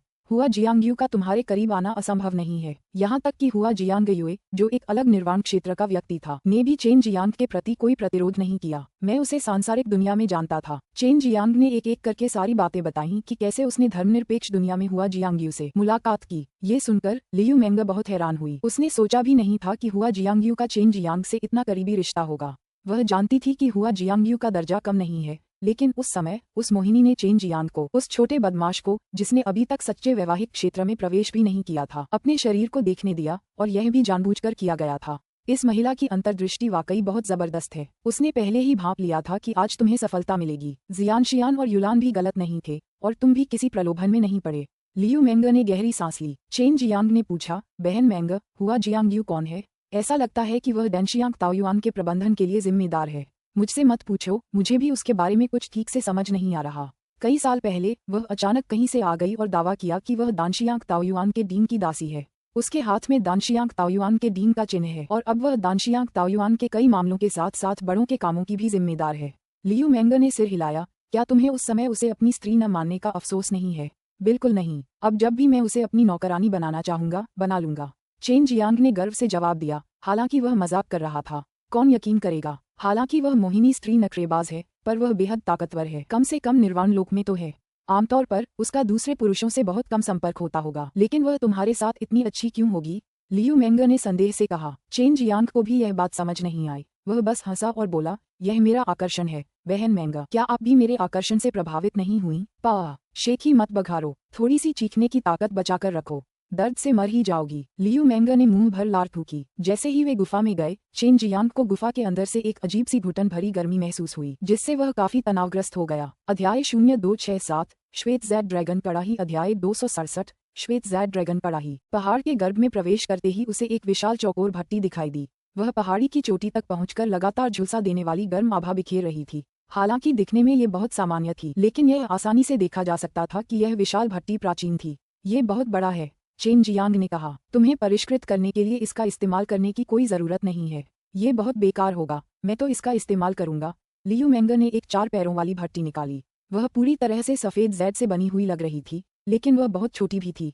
चेन जियांग ने लियू मेंग की हथेली पर उस छोटी सी ज़ेड कड़ाही को देखा और खुद को हंसने से नहीं रोक सका। बहन मेंग, क्या आप मजाक कर रही हैं? ये छोटी सी चीज क्या कर सकती है? इसमें मेरी छोटी उंगली के अलावा किसी और चीज को परिष्कृत नहीं किया जा सकता। लियू मेंग ने उसे घूरते हुए कहा। अनुभवहीन आदमी। लियू मेंग ने जैसे ही ज़ेड का कटोरा जमीन पर रखा, उसकी भौहें सिकुड़ गईं क्योंकि अचानक ज़ेड के कटोरे से एक सफेद रोशनी फूट पड़ी। पलक झपकते ही उसका आकार बढ़ने लगा और फिर वह एक इंसान जितना ऊंचा हो गया। चेन जियांग अचानक अचंभित रह गया। यह ज़ेड कड़ाही अचानक कई गुना बड़ी हो सकती है। वह जानता था कि इस तरह की रहस्यमयी चीज निश्चित रूप से बहुत दुर्लभ है। मानो अपने संदेह की पुष्टि करने के लिए सु मेयाओ ने जल्द ही प्यार से चिल्लाया, ये सफेद ज़ेड ड्रैगन कड़ाही है। ये भी ड्रैगन ज़ेड से बना है, आपके शानदार लॉर्ड ड्रैगन भट्टी के समान। यह महिला वास्तव में अद्भुत है। अन्यथा उसके पास इस कड़ाही के साथ सिंदूरी पक्षी कोमल धागा नहीं होता। उसके माता पिता स्वर्गीय क्षेत्र में प्रसिद्ध व्यक्ति होंगे। सफेद ज़ेड ड्रैगन कड़ाई में कई दुर्लभ सामग्रियां शामिल हैं, इसलिए ये कड़ाई बड़ी या छोटी हो सकती है। ज्यादा से ज्यादा यह एक पहाड़ी के आकार की हो सकती है। 10,000 साल से भी ज्यादा पहले यह एक बार स्वर्ग में प्रकट हुई थी, जिससे रक्तपात हुआ था, लेकिन बाद में इसका कहीं कोई निशान नहीं मिला। लॉन्ग जुई भी बहुत हैरान हुई। ये सफेद ज़ेड ड्रैगन कड़ाई तुम्हारी शानदार लॉर्ड ड्रैगन भट्टी से भी बेहतर कही जा सकती है। चेन जियांग ने मुंह में लार भरी और आश्चर्य से कहा, बहन मेंगा, क्या ये सफेद ज़ेड ड्रैगन कड़ाही है? इस समय लियू मेंग ने आश्चर्य से मुड़कर जल्दी से पूछा, आपको कैसे पता चला? मेरी माँ और पिता ने मुझे बताया कि मैं इस कड़ाही का नाम बिल्कुल नहीं बता सकती, अन्यथा यह एक घातक आपदा लाएगी। चेन जियांग ने धीरे से कहा, इस कड़ाही ने तो इतने साल पहले ही स्वर्गीय क्षेत्र में लूटपाट और हत्याओं का सिलसिला शुरू कर दिया होगा। क्या ज़ेड ड्रैगन का तुम्हारा चुंबन भी तुम्हारे माता पिता ने तुम्हें दिया था? आखिरकार तुम्हारे माता पिता कौन हैं? वे वास्तव में बहुत शक्तिशाली हैं और उन्होंने तुम्हें इतनी सारी अच्छी चीजें भी दी। लियू मेंग भी इस मामले को लेकर बहुत उलझन में थी। उसने सिर हिलाते हुए कहा, मुझे भी नहीं पता। तुम्हें इस सफेद ज़ेड ड्रैगन कॉलड्रॉन के बारे में कैसे पता? वरिष्ठ ने मुझे बताया। चेन जियांग ने हाथ फैलाए और मुस्कुराया। उसने लियू मेंग को पहले ही बता दिया था कि उसे एक रहस्यमय वरिष्ठ का मार्गदर्शन प्राप्त है, इसीलिए उसे इतनी सारी चीजों के बारे में पता था। लियू मेंग ने हल्की सी आह भरी। चेन जियांग ने उसे ये भी बताया था कि उसे इस सीनियर की पहचान गुप्त रखनी है, इसलिए वह कुछ नहीं पूछ सकती। जब मैं उपकरणों को परिष्कृत करता हूँ, तो इस कड़ाही ने मेरी बहुत मदद की है। इससे मैं आधी मेहनत में 2 गुना काम कर पाता हूँ। इसके अलावा परिष्कृत सामग्री भी बहुत बेहतर है। वैसे मैं इसका इस्तेमाल बहुत कम करता हूँ। सिर्फ जब मुझे किसी बेहद शक्तिशाली चीज को परिष्कृत करना होता है, तभी मैं इसका इस्तेमाल करता हूँ। लियू मेंगर ने सफेद जेड ड्रैगन कड़ाही को काफी छोटा कर दिया। बाद में उसने चेन जियांग के लिए उसमें लोहे के टुकड़े रख दिए ताकि वह उसमें सोख सके। बहन मेंगर, युलान का हथियार इतना अच्छा क्यों नहीं था? दक्षिणी बंजर भूमि में वह एक घिसा पिटा ब्लेड इस्तेमाल कर रही थी, जबकि जियान का हथियार काफी अच्छा था। चेन जियांग ने पूछा। निश्चिंत रहो, मैं उसके लिए एक अच्छा हथियार तैयार करूंगा। क्या तुम्हें लगता है कि मैं भी तुम्हारी तरह पक्षपाती हूँ? सिर्फ एक ही इंसान के लिए अच्छा हूँ, लियू मेंगर ने मुंह बनाते हुए कहा, जो काफी प्यारा लग रहा था। चेन जियांग, जो वहां खड़ा था, उसका चेहरा दबाने को बेताब था। मैं कब पक्षपाती था? मैं निर्दोष हूँ। चेन जियांग ने हाथ फैलाकर पूछा। मैं तुम्हें एडामिंटाइल क्रोकोडाइल पाइथन का आधा हिस्सा नहीं दूंगा। इसे छोड़ दो ताकि मैं इसका इस्तेमाल लेंग युलान का हथियार बनाने में कर सकूं। लियू मेंगर ने भट्ठी के तल पर एक हाथ रखने से पहले सफेद जेड ड्रैगन कड़ाई को और भी बड़ा कर दिया। जैसे ही उसने आग में पानी डाला, उसकी कोमल हथेली से लपटें निकलने लगीं और फिर बर्फ जैसी सफेद भट्ठी अचानक लाल हो गई। उसके अंदर के लोहे के टुकड़े पलक झपकते ही पिघलकर लोहे में बदल गए। बकवास छोड़ो, तुम्हें पूरी तैयारी करनी होगी। अंदर जाना कोई मजाक नहीं है। लियू मेंगर ने आग धीमी कर दी, फिर एक बार फिर सुनहरे लाल पत्थरों के कुछ टुकड़े डाल दिए। अंदर पिघला हुआ लोहा अचानक उबलने लगा और एक के बाद एक झुलसा देने वाली क्यूई तरंगों के साथ फूट पड़ा। ये देखकर चेन जियांग खुद को लार टपकाने से नहीं रोक सका। ये पिघला हुआ लोहा वाकई किसी के भी दिल में डर पैदा कर सकता था। चेन जियांग ने साधना जप सूत्र पहले ही याद कर लिया था, अब तैयारी करने की कोई जरूरत नहीं थी। उसने एक लंबी गहरी सांस ली, अपनी अपर्याप्त शक्ति और उस दृश्य के बारे में सोचते हुए जहां लू जी ने उसे लगभग घुटनों के बल बैठने पर मजबूर कर दिया था। गुस्से से उसका खून खौल उठा और उसने अपनी मुट्ठी भींच ली। चेन जियांग ने अपने कपड़े उतार दिए, जिससे लियू मेंगर अचानक एक तेज चीख और शर्मा गई। उसने झट से अपना सिर झटक दिया और चिल्लाई, साले, ये क्या कर रहा है तू? चेन जियांग ने शरारत से मुस्कुराते हुए कहा, जाहिर है मैं कपड़े उतार रहा हूँ। कपड़े पहनकर नहाना क्या तुम्हारे लिए ऐसी चीज आरामदायक है? हालांकि पिछली बार तुमने अनजाने में मुझे अपने बड़े खरगोश दिखाए थे। मुझे पता है कि यह एक औरत के लिए नुकसानदेह है, इसीलिए मैं तुम्हें पैसे दे रहा हूँ। इस तरह हम बराबर हो गए। लियू मेंगर को अचानक बेहद शर्म और गुस्सा आया। उसका चेहरा कानों तक लाल हो गया था। उसने जोर से पैर पटका और फिर धीरे से चिल्लाई, तुम्हें डर नहीं लगता कि मैं तुम्हें जलाकर मार डालूंगी? साले, तुम हमेशा इतना परेशान कैसे रहते हो? चेन जियांग ने जोर से छलांग लगाई और भट्टी के किनारे पर जा गिरा। उसने नीचे सुनहरे लाल पिघले हुए लोहे को देखा और अचानक उसके रोंगटे खड़े हो गए। उसने कुछ गहरी सांसें लीं और व्यंग्यात्मक मुस्कान के साथ बोला, बहन मेंगा, आप मुझे जलाकर मरना बर्दाश्त नहीं कर सकती। चेन जियांग की बात खत्म होते ही वह कड़ाही में कूद पड़ा।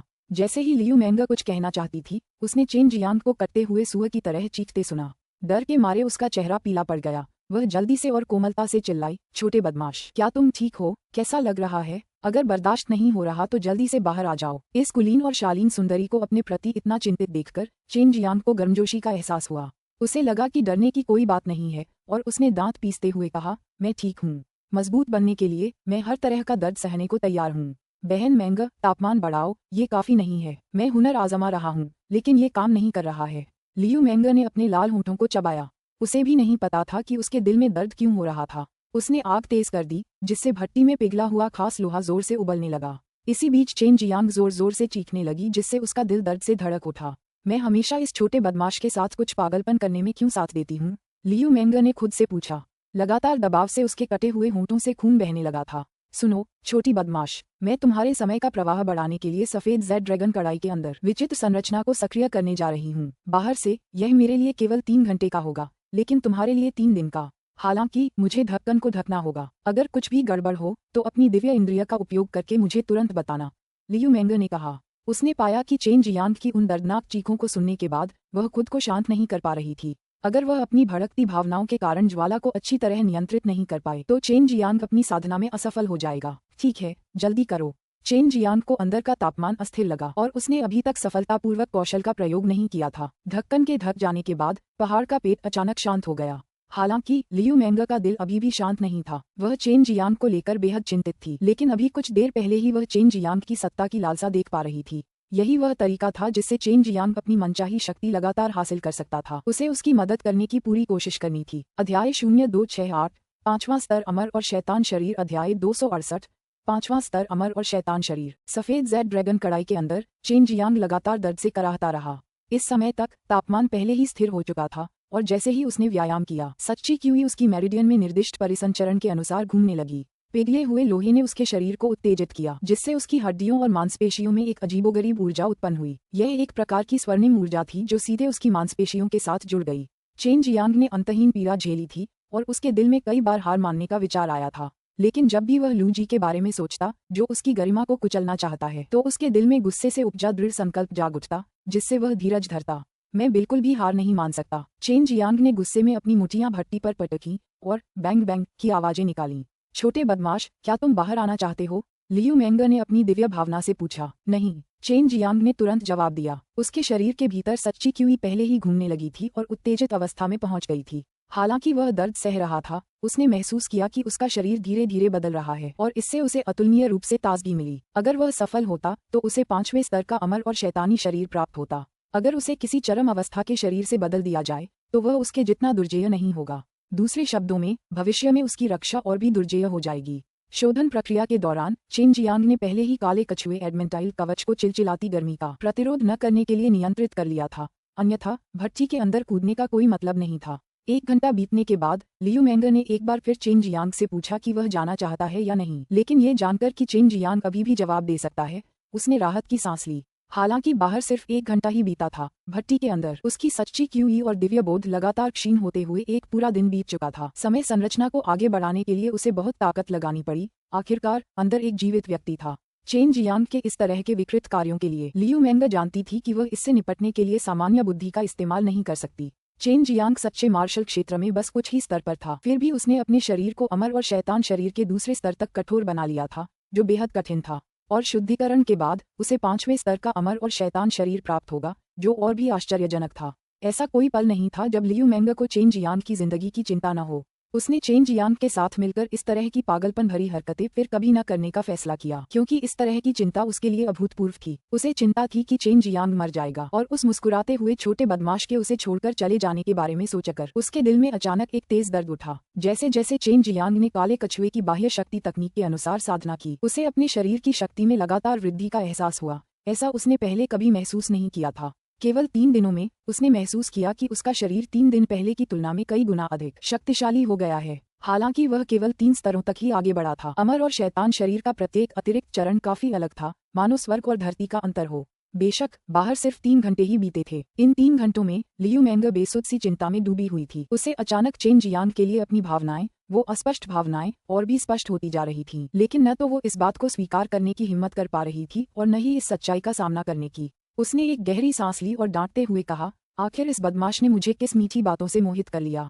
आगे से मुझे इससे दूर रहना होगा। बहन मेंगर, मैं बाहर आ सकता हूँ? लियू मेंगर ने अचानक चेन जियांग को अपनी दिव्य बुद्धि से चिल्लाते सुना, इसलिए उसने जल्दी से आग की लपटों को वापस खींच लिया। जैसे ही उसने ढक्कन खोला, उसने देखा कि चेन जियांग अंदर आराम से लेटा हुआ था, मानो अंदर पिघला हुआ लोहा न हो और मानो वह बस गर्म पानी के झरनों का आनंद ले रहा हो। छोटे बदमाश, क्या तुम कामयाब हो? लियू मेंगर हैरानी से चिल्लाई। हालांकि वह हैरान थी पर खुश भी थी। सफल? लेकिन इस समय मेरे पूरे शरीर में दर्द हो रहा है।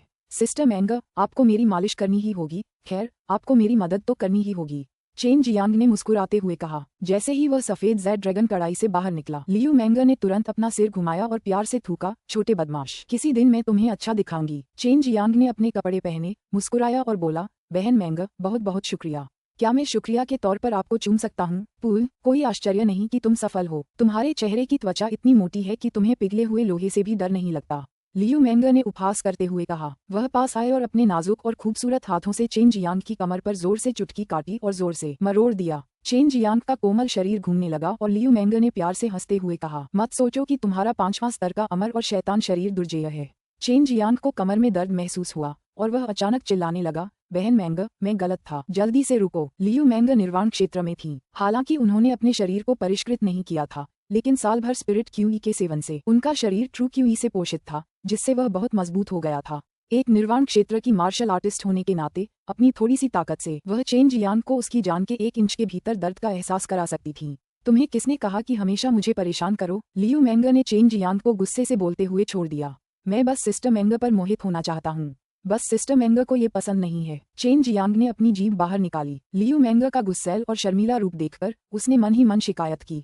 दिव्य अष्ट स्वर्गीय साम्राज्य की महारानी सचमुच आकर्षक थी। एक साधारण से इशारे से ही वह किसी भी पुरुष की आत्मा को अपने वश में कर सकती थी। लियू मेंगर ने उसे घूरते हुए कहा, चुप रहो, मैं तो बस जियांगसियन और युलान का मालिक हूँ। तुम्हें मेरा सम्मान करना होगा। अगर दूसरों को पता चला कि हमारे बीच इस तरह का रिश्ता है तो वे जरूर गपशप करेंगे। कौन सा रिश्ता? चेन जियांग ने मुस्कुराते हुए पूछा। हुन्फ, तुम छोटे बदमाश, मैं तुमसे बहुत नफरत करती हूँ। लियू मेंगर ने जमीन पर पैर पटका और प्यार से डांटा, तुम जल्दी से यहाँ से चले जाओ, तुम हमेशा मुझे गुस्सा दिलाते रहते हो। चेन जियांग ने अचानक लियू मेंगे के पीछे सफेद जेड ड्रैगन कॉल्ड्रॉन की ओर इशारा किया और कहा, आप उस सफेद जेड ड्रैगन कॉल्ड्रॉन को देख रहे हैं। लियू मेंगे ने तुरंत अपना सिर घुमाया। चेन जियांग तुरंत उसके चेहरे के पास आया और उसके कोमल गालों पर चूम लिया।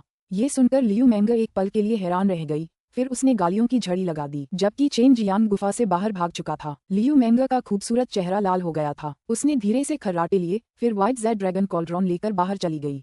सावधान रहना कि तुम मारे न जाओ, तुम्हारे पास अभी भी जियान और युलान है। लियू मेंगे जानती थी कि चेन जियांग एक शक्तिशाली प्रतिद्वंद्वी से लड़ने जा रहा है, इसलिए उसने उसे समझाया, मेरी भी एक खूबसूरत बहन मेंगे है। चेन जियांग कान से कान तक मुस्कुराया, फिर आंगन के प्रवेश द्वार से बाहर निकल गया।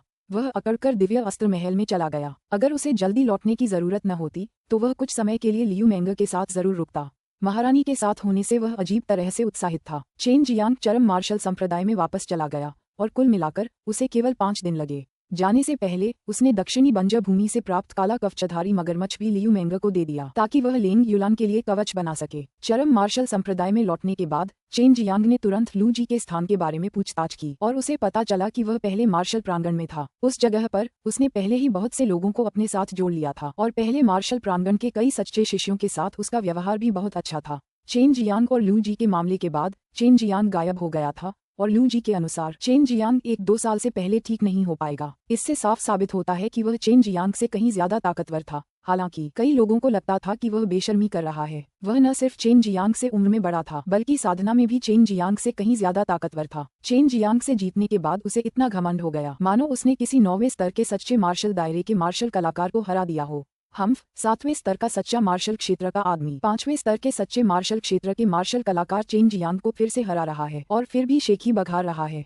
उसकी चमड़ी वाकई बहुत मोटी है। झू रोंग ने चौक में दूर लू जी को देखते हुए उसका मजाक उड़ाया। बिल्कुल, इस तरह का आदमी बड़े भाई चेन के स्तर का नहीं है। यून शियादाओ ने सहमति में व्यंग्य किया। उनकी आवाजें काफी तेज थीं, जिससे कई लोग सुन पा रहे थे। दूर से लू जी ने सुना तो उसका चेहरा और भी ठंडा हो गया। उसका शरीर अचानक गायब हो गया और पलक झपकते ही वह झू रोंग के सामने आ गया। अरे मोटे, राजा मार्शल प्रांगण में घुसकर ये मत सोचना कि तुम खुद को सच्चा समझोगे। तुम्हारी तो बात ही छोड़ो, चेन जियांग की भी मैं तुम दोनों को थप्पड़ मारकर मार सकता हूँ, लू जी ने ठंडे स्वर में कहा। उसने अपनी हथेली ऊपर उठाई और झू रोंग के चेहरे पर जोर से तमाचा मारा। जैसे ही झू रोंग को लगा कि वह मर गया है, लू जी का हाथ अचानक रुक गया। चेन जियांग का लंबा और मजबूत शरीर उसके सामने प्रकट हुआ। उसने अपनी उंगली से लू जी की कलाई को जकड़ लिया, जिससे लू जी का हमला पूरी तरह रुक गया। अध्याय 0269 अद्भुत प्रगति। अध्याय 269 अद्भुत प्रगति। चेन जियांग के आते ही यून शियादाओ और बाकी लोगों ने राहत की सांस ली। उन्हें उम्मीद नहीं थी कि लू जी इतना दुस्साहस करेगा, यहाँ तक कि उनके खिलाफ जाने की हिम्मत भी करेगा, जो कि संप्रदाय के नियमों का स्पष्ट उल्लंघन था। चेन जियांग के अचानक प्रकट होने से लू जी का चेहरा बदल गया। उसने खुद भी चेन जियांग को नहीं देखा था और ऊपर से चेन जियांग ने उसके हमले को भी रोक दिया था। सचमुच बेशर्म आदमी है जो सिर्फ कमजोरों को धमकाना जानता है। चेन जियांग ने लू जी को घूरते हुए व्यंग्य किया। वह लू जी से एक सिर लंबा था और उसकी कद काठी भी लू जी से ज्यादा मजबूत थी। उनके शरीर की बनावट के हिसाब से लू जी उससे काफी कमजोर लग रहा था। इसी समय लू जी के पीछे से 3 सच्चे शिष्य भी आ पहुंचे। एक 6ठे स्तर का था, एक 7वें स्तर का और आखिरी 8वें स्तर का। चरम मार्शल संप्रदाय में सच्चे मार्शल क्षेत्र के शिष्य ज्यादा नहीं थे, इसलिए चेन जियांग ने एक ही नजर में तीनों को पहचान लिया।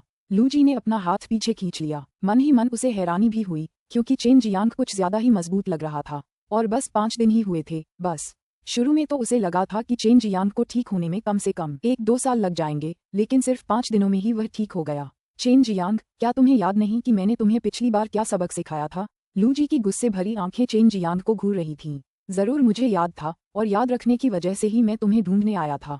पिछली बार तो तुमने मुझे लगभग मार ही डाला था। चेन जियांग ने अपनी मुट्ठी भींच ली और उसकी हड्डियां चटकने लगीं। उसकी आवाज गुस्से से भरी थी। लू जी जोर से हंसी। क्या तुम मुझसे मुकाबला करना चाह रहे हो? हालांकि तुम और मैं एक ही स्तर के नहीं हैं। मैं तुम्हारी चुनौती स्वीकार नहीं करूंगी। कहीं ऐसा न हो कि दूसरे लोग कहें कि मैं कमजोरों को धमकाती हूँ। तुम मुझसे लड़ने के लायक नहीं हो। तुम बस एक कमजोर आदमी हो, एक कूड़ा जो मेरे सामने लगभग घुटने टेक चुका था। चेन जियांग ने अपनी बंद मुट्ठी ढीली कर दी और एकदम शांत हो गया। लेकिन अचानक चारों ओर वधची छा गई। हालांकि ये सिर्फ एक पल के लिए ही दिखाई दी और फिर पूरी तरह से गायब हो गई। चेन जियांग का ये रूप अत्यधिक क्रोध में था। एक बहुत ही उग्र व्यक्ति जब शांत होता है तो बहुत भयानक लगता है। क्रोध व्यक्ति को और भी शक्तिशाली बना देता है, लेकिन साथ ही उसे अपना विवेक भी खो देता है। हालांकि अगर कोई क्रोध की अवस्था में शांत रहे तो वह अपने शरीर में छिपी शक्ति को मुक्त कर सकता है और साथ ही उस शक्ति को शांति से नियंत्रित भी कर सकता है। अगर तुम भाई लू से लड़ना चाहते हो तो पहले तुम्हें मेरे 2 दांव सीखने होंगे, और वो भी बिना हथियार के। लू जी के बगल में खड़ा एक युवक बोला। उसका लहजा बहुत ही तुच्छ और घमंडी था और उसने चेन जियांग को अपनी नजरों में भी नहीं देखा। वह यंग किलाई नाम का एक छठे स्तर का सच्चा मार्शल क्षेत्र का शिष्य था और वह हाओ डोंग किंग, याओ हाइशेंग और अन्य लोगों की ही पीढ़ी का था। जब तक आप भाई यंग को हराते रहेंगे मैं अनिच्छा से लड़ूंगा। उसकी बात पूरी भी नहीं हुई थी कि एक सुनहरी रोशनी कौंधी। ये चेन जियांग की मुट्ठी थी। वह भयंकर मुख का एक किरण की तरह था जो चलते हुए तीव्र वध की और विनाशकारी शक्ति से फूट पड़ा। साथ ही उसके साथ एक बहरा कर देने वाली बाघ की दहाड़ भी थी जो वध और हिंसा से भरी थी, जिससे आसपास के लोग डर के मारे कांप उठे। ये श्वेत बाघ की दिव्य मुट्ठी थी। नीला ड्रैगन वध करने वाले शैतानी ब्लेड के बिना भी चेन जियांग उतना ही भयानक था, क्योंकि वह जिस युद्ध तकनीक का इस्तेमाल कर रहा था वह एक दिव्य व्यायाम था। जैसे ही चेन जियांग ने अपनी मुक्का मारा, किसी को भी प्रतिक्रिया करने का मौका नहीं मिला। यंग किलाई का चेहरा, जो तिरस्कार से भरा था, बदलने की कोई गुंजाइश नहीं थी। चेन जियांग का गोल्डन टाइगर हेड मुक्का सीधे उसकी नाक पर लगा, जिससे शांत चौक पर बैठे लोगों को नाक टूटने की आवाज साफ सुनाई दे रही थी। इसके बाद एक बहरा कर देने वाली दहाड़ और खून जमा देने वाली चीखें गूंजीं। यंग किलाई चौक से बाहर उड़ गया और दूर एक सैन्य प्रांगण की दीवार से टकराकर उस मजबूत दीवार को ध्वस्त कर दिया। उसकी जिंदगी का कोई अता पता नहीं था। युन शियादाओ, जू रोंग और जू वेलोंग तीनों के चेहरे पसीने से तरबतर थे। अभी कुछ देर पहले वह मुक्का वाकई बहुत तेज था और इतना तेज कि किसी को भी प्रतिक्रिया करने का मौका ही नहीं मिला। जैसे ही उसकी अचानक और विस्फोटक शक्ति निकली, उसने ये सुनिश्चित कर दिया कि उसका विरोध करना बहुत मुश्किल हो गया। एक मुक्के ने छठे स्तर के सच्चे मार्शल दायरे के मार्शल कलाकार को बस 1 सेकंड में ही ढेर कर दिया। इस तरह की ताकत दूसरों के लिए अतुलनीय रूप से चौंकाने वाली थी। यंग किलाई का मानना था कि इस दिव्य अस्त्र नीला ड्रैगन वध करने वाले शैतानी ब्लेड के बिना चेन जियांग में ज्यादा ताकत नहीं बचेगी। लेकिन वह गलत था, क्योंकि चेन जियांग ने उसका सुंदर चेहरा पूरी तरह से बिगाड़ दिया था। चेन जियांग की मुक्का लगभग उसकी जान ले चुकी थी, और अगर चेन जियांग ने दया नहीं दिखाई होती तो वह अपंग हो सकता था। चेन जियांग ने उसे बस थोड़ी सी अंदरूनी चोटें और नाक टूटने दी, बस। अब क्या मैं तुम्हारे साथ लड़ सकता हूँ? चेन जियांग ने लू जी को उदासीनता से देखते हुए अपनी मुट्ठी रगड़ी। लू जी भी हैरान रह गया। अगर चेन जियांग ने कुछ पल पहले उसे मुक्का मारा होता तो उसके पास भी बचने का कोई रास्ता नहीं था। वह चेन जियांग और यंग किलाई के सबसे करीब था और वह मुक्के की गति और ताकत दोनों को साफ देख सकता था। कम से कम वह खुद भी नहीं देख पाया कि चेन जियांग ने कैसे मुक्का मारा। उसने बस एक सुनहरी रोशनी को तेजी से गुजरते देखा और फिर यंग किलाई तुरंत उड़ गई। सिर्फ 5 दिनों में चेन जियांग काफी शक्तिशाली हो गया था।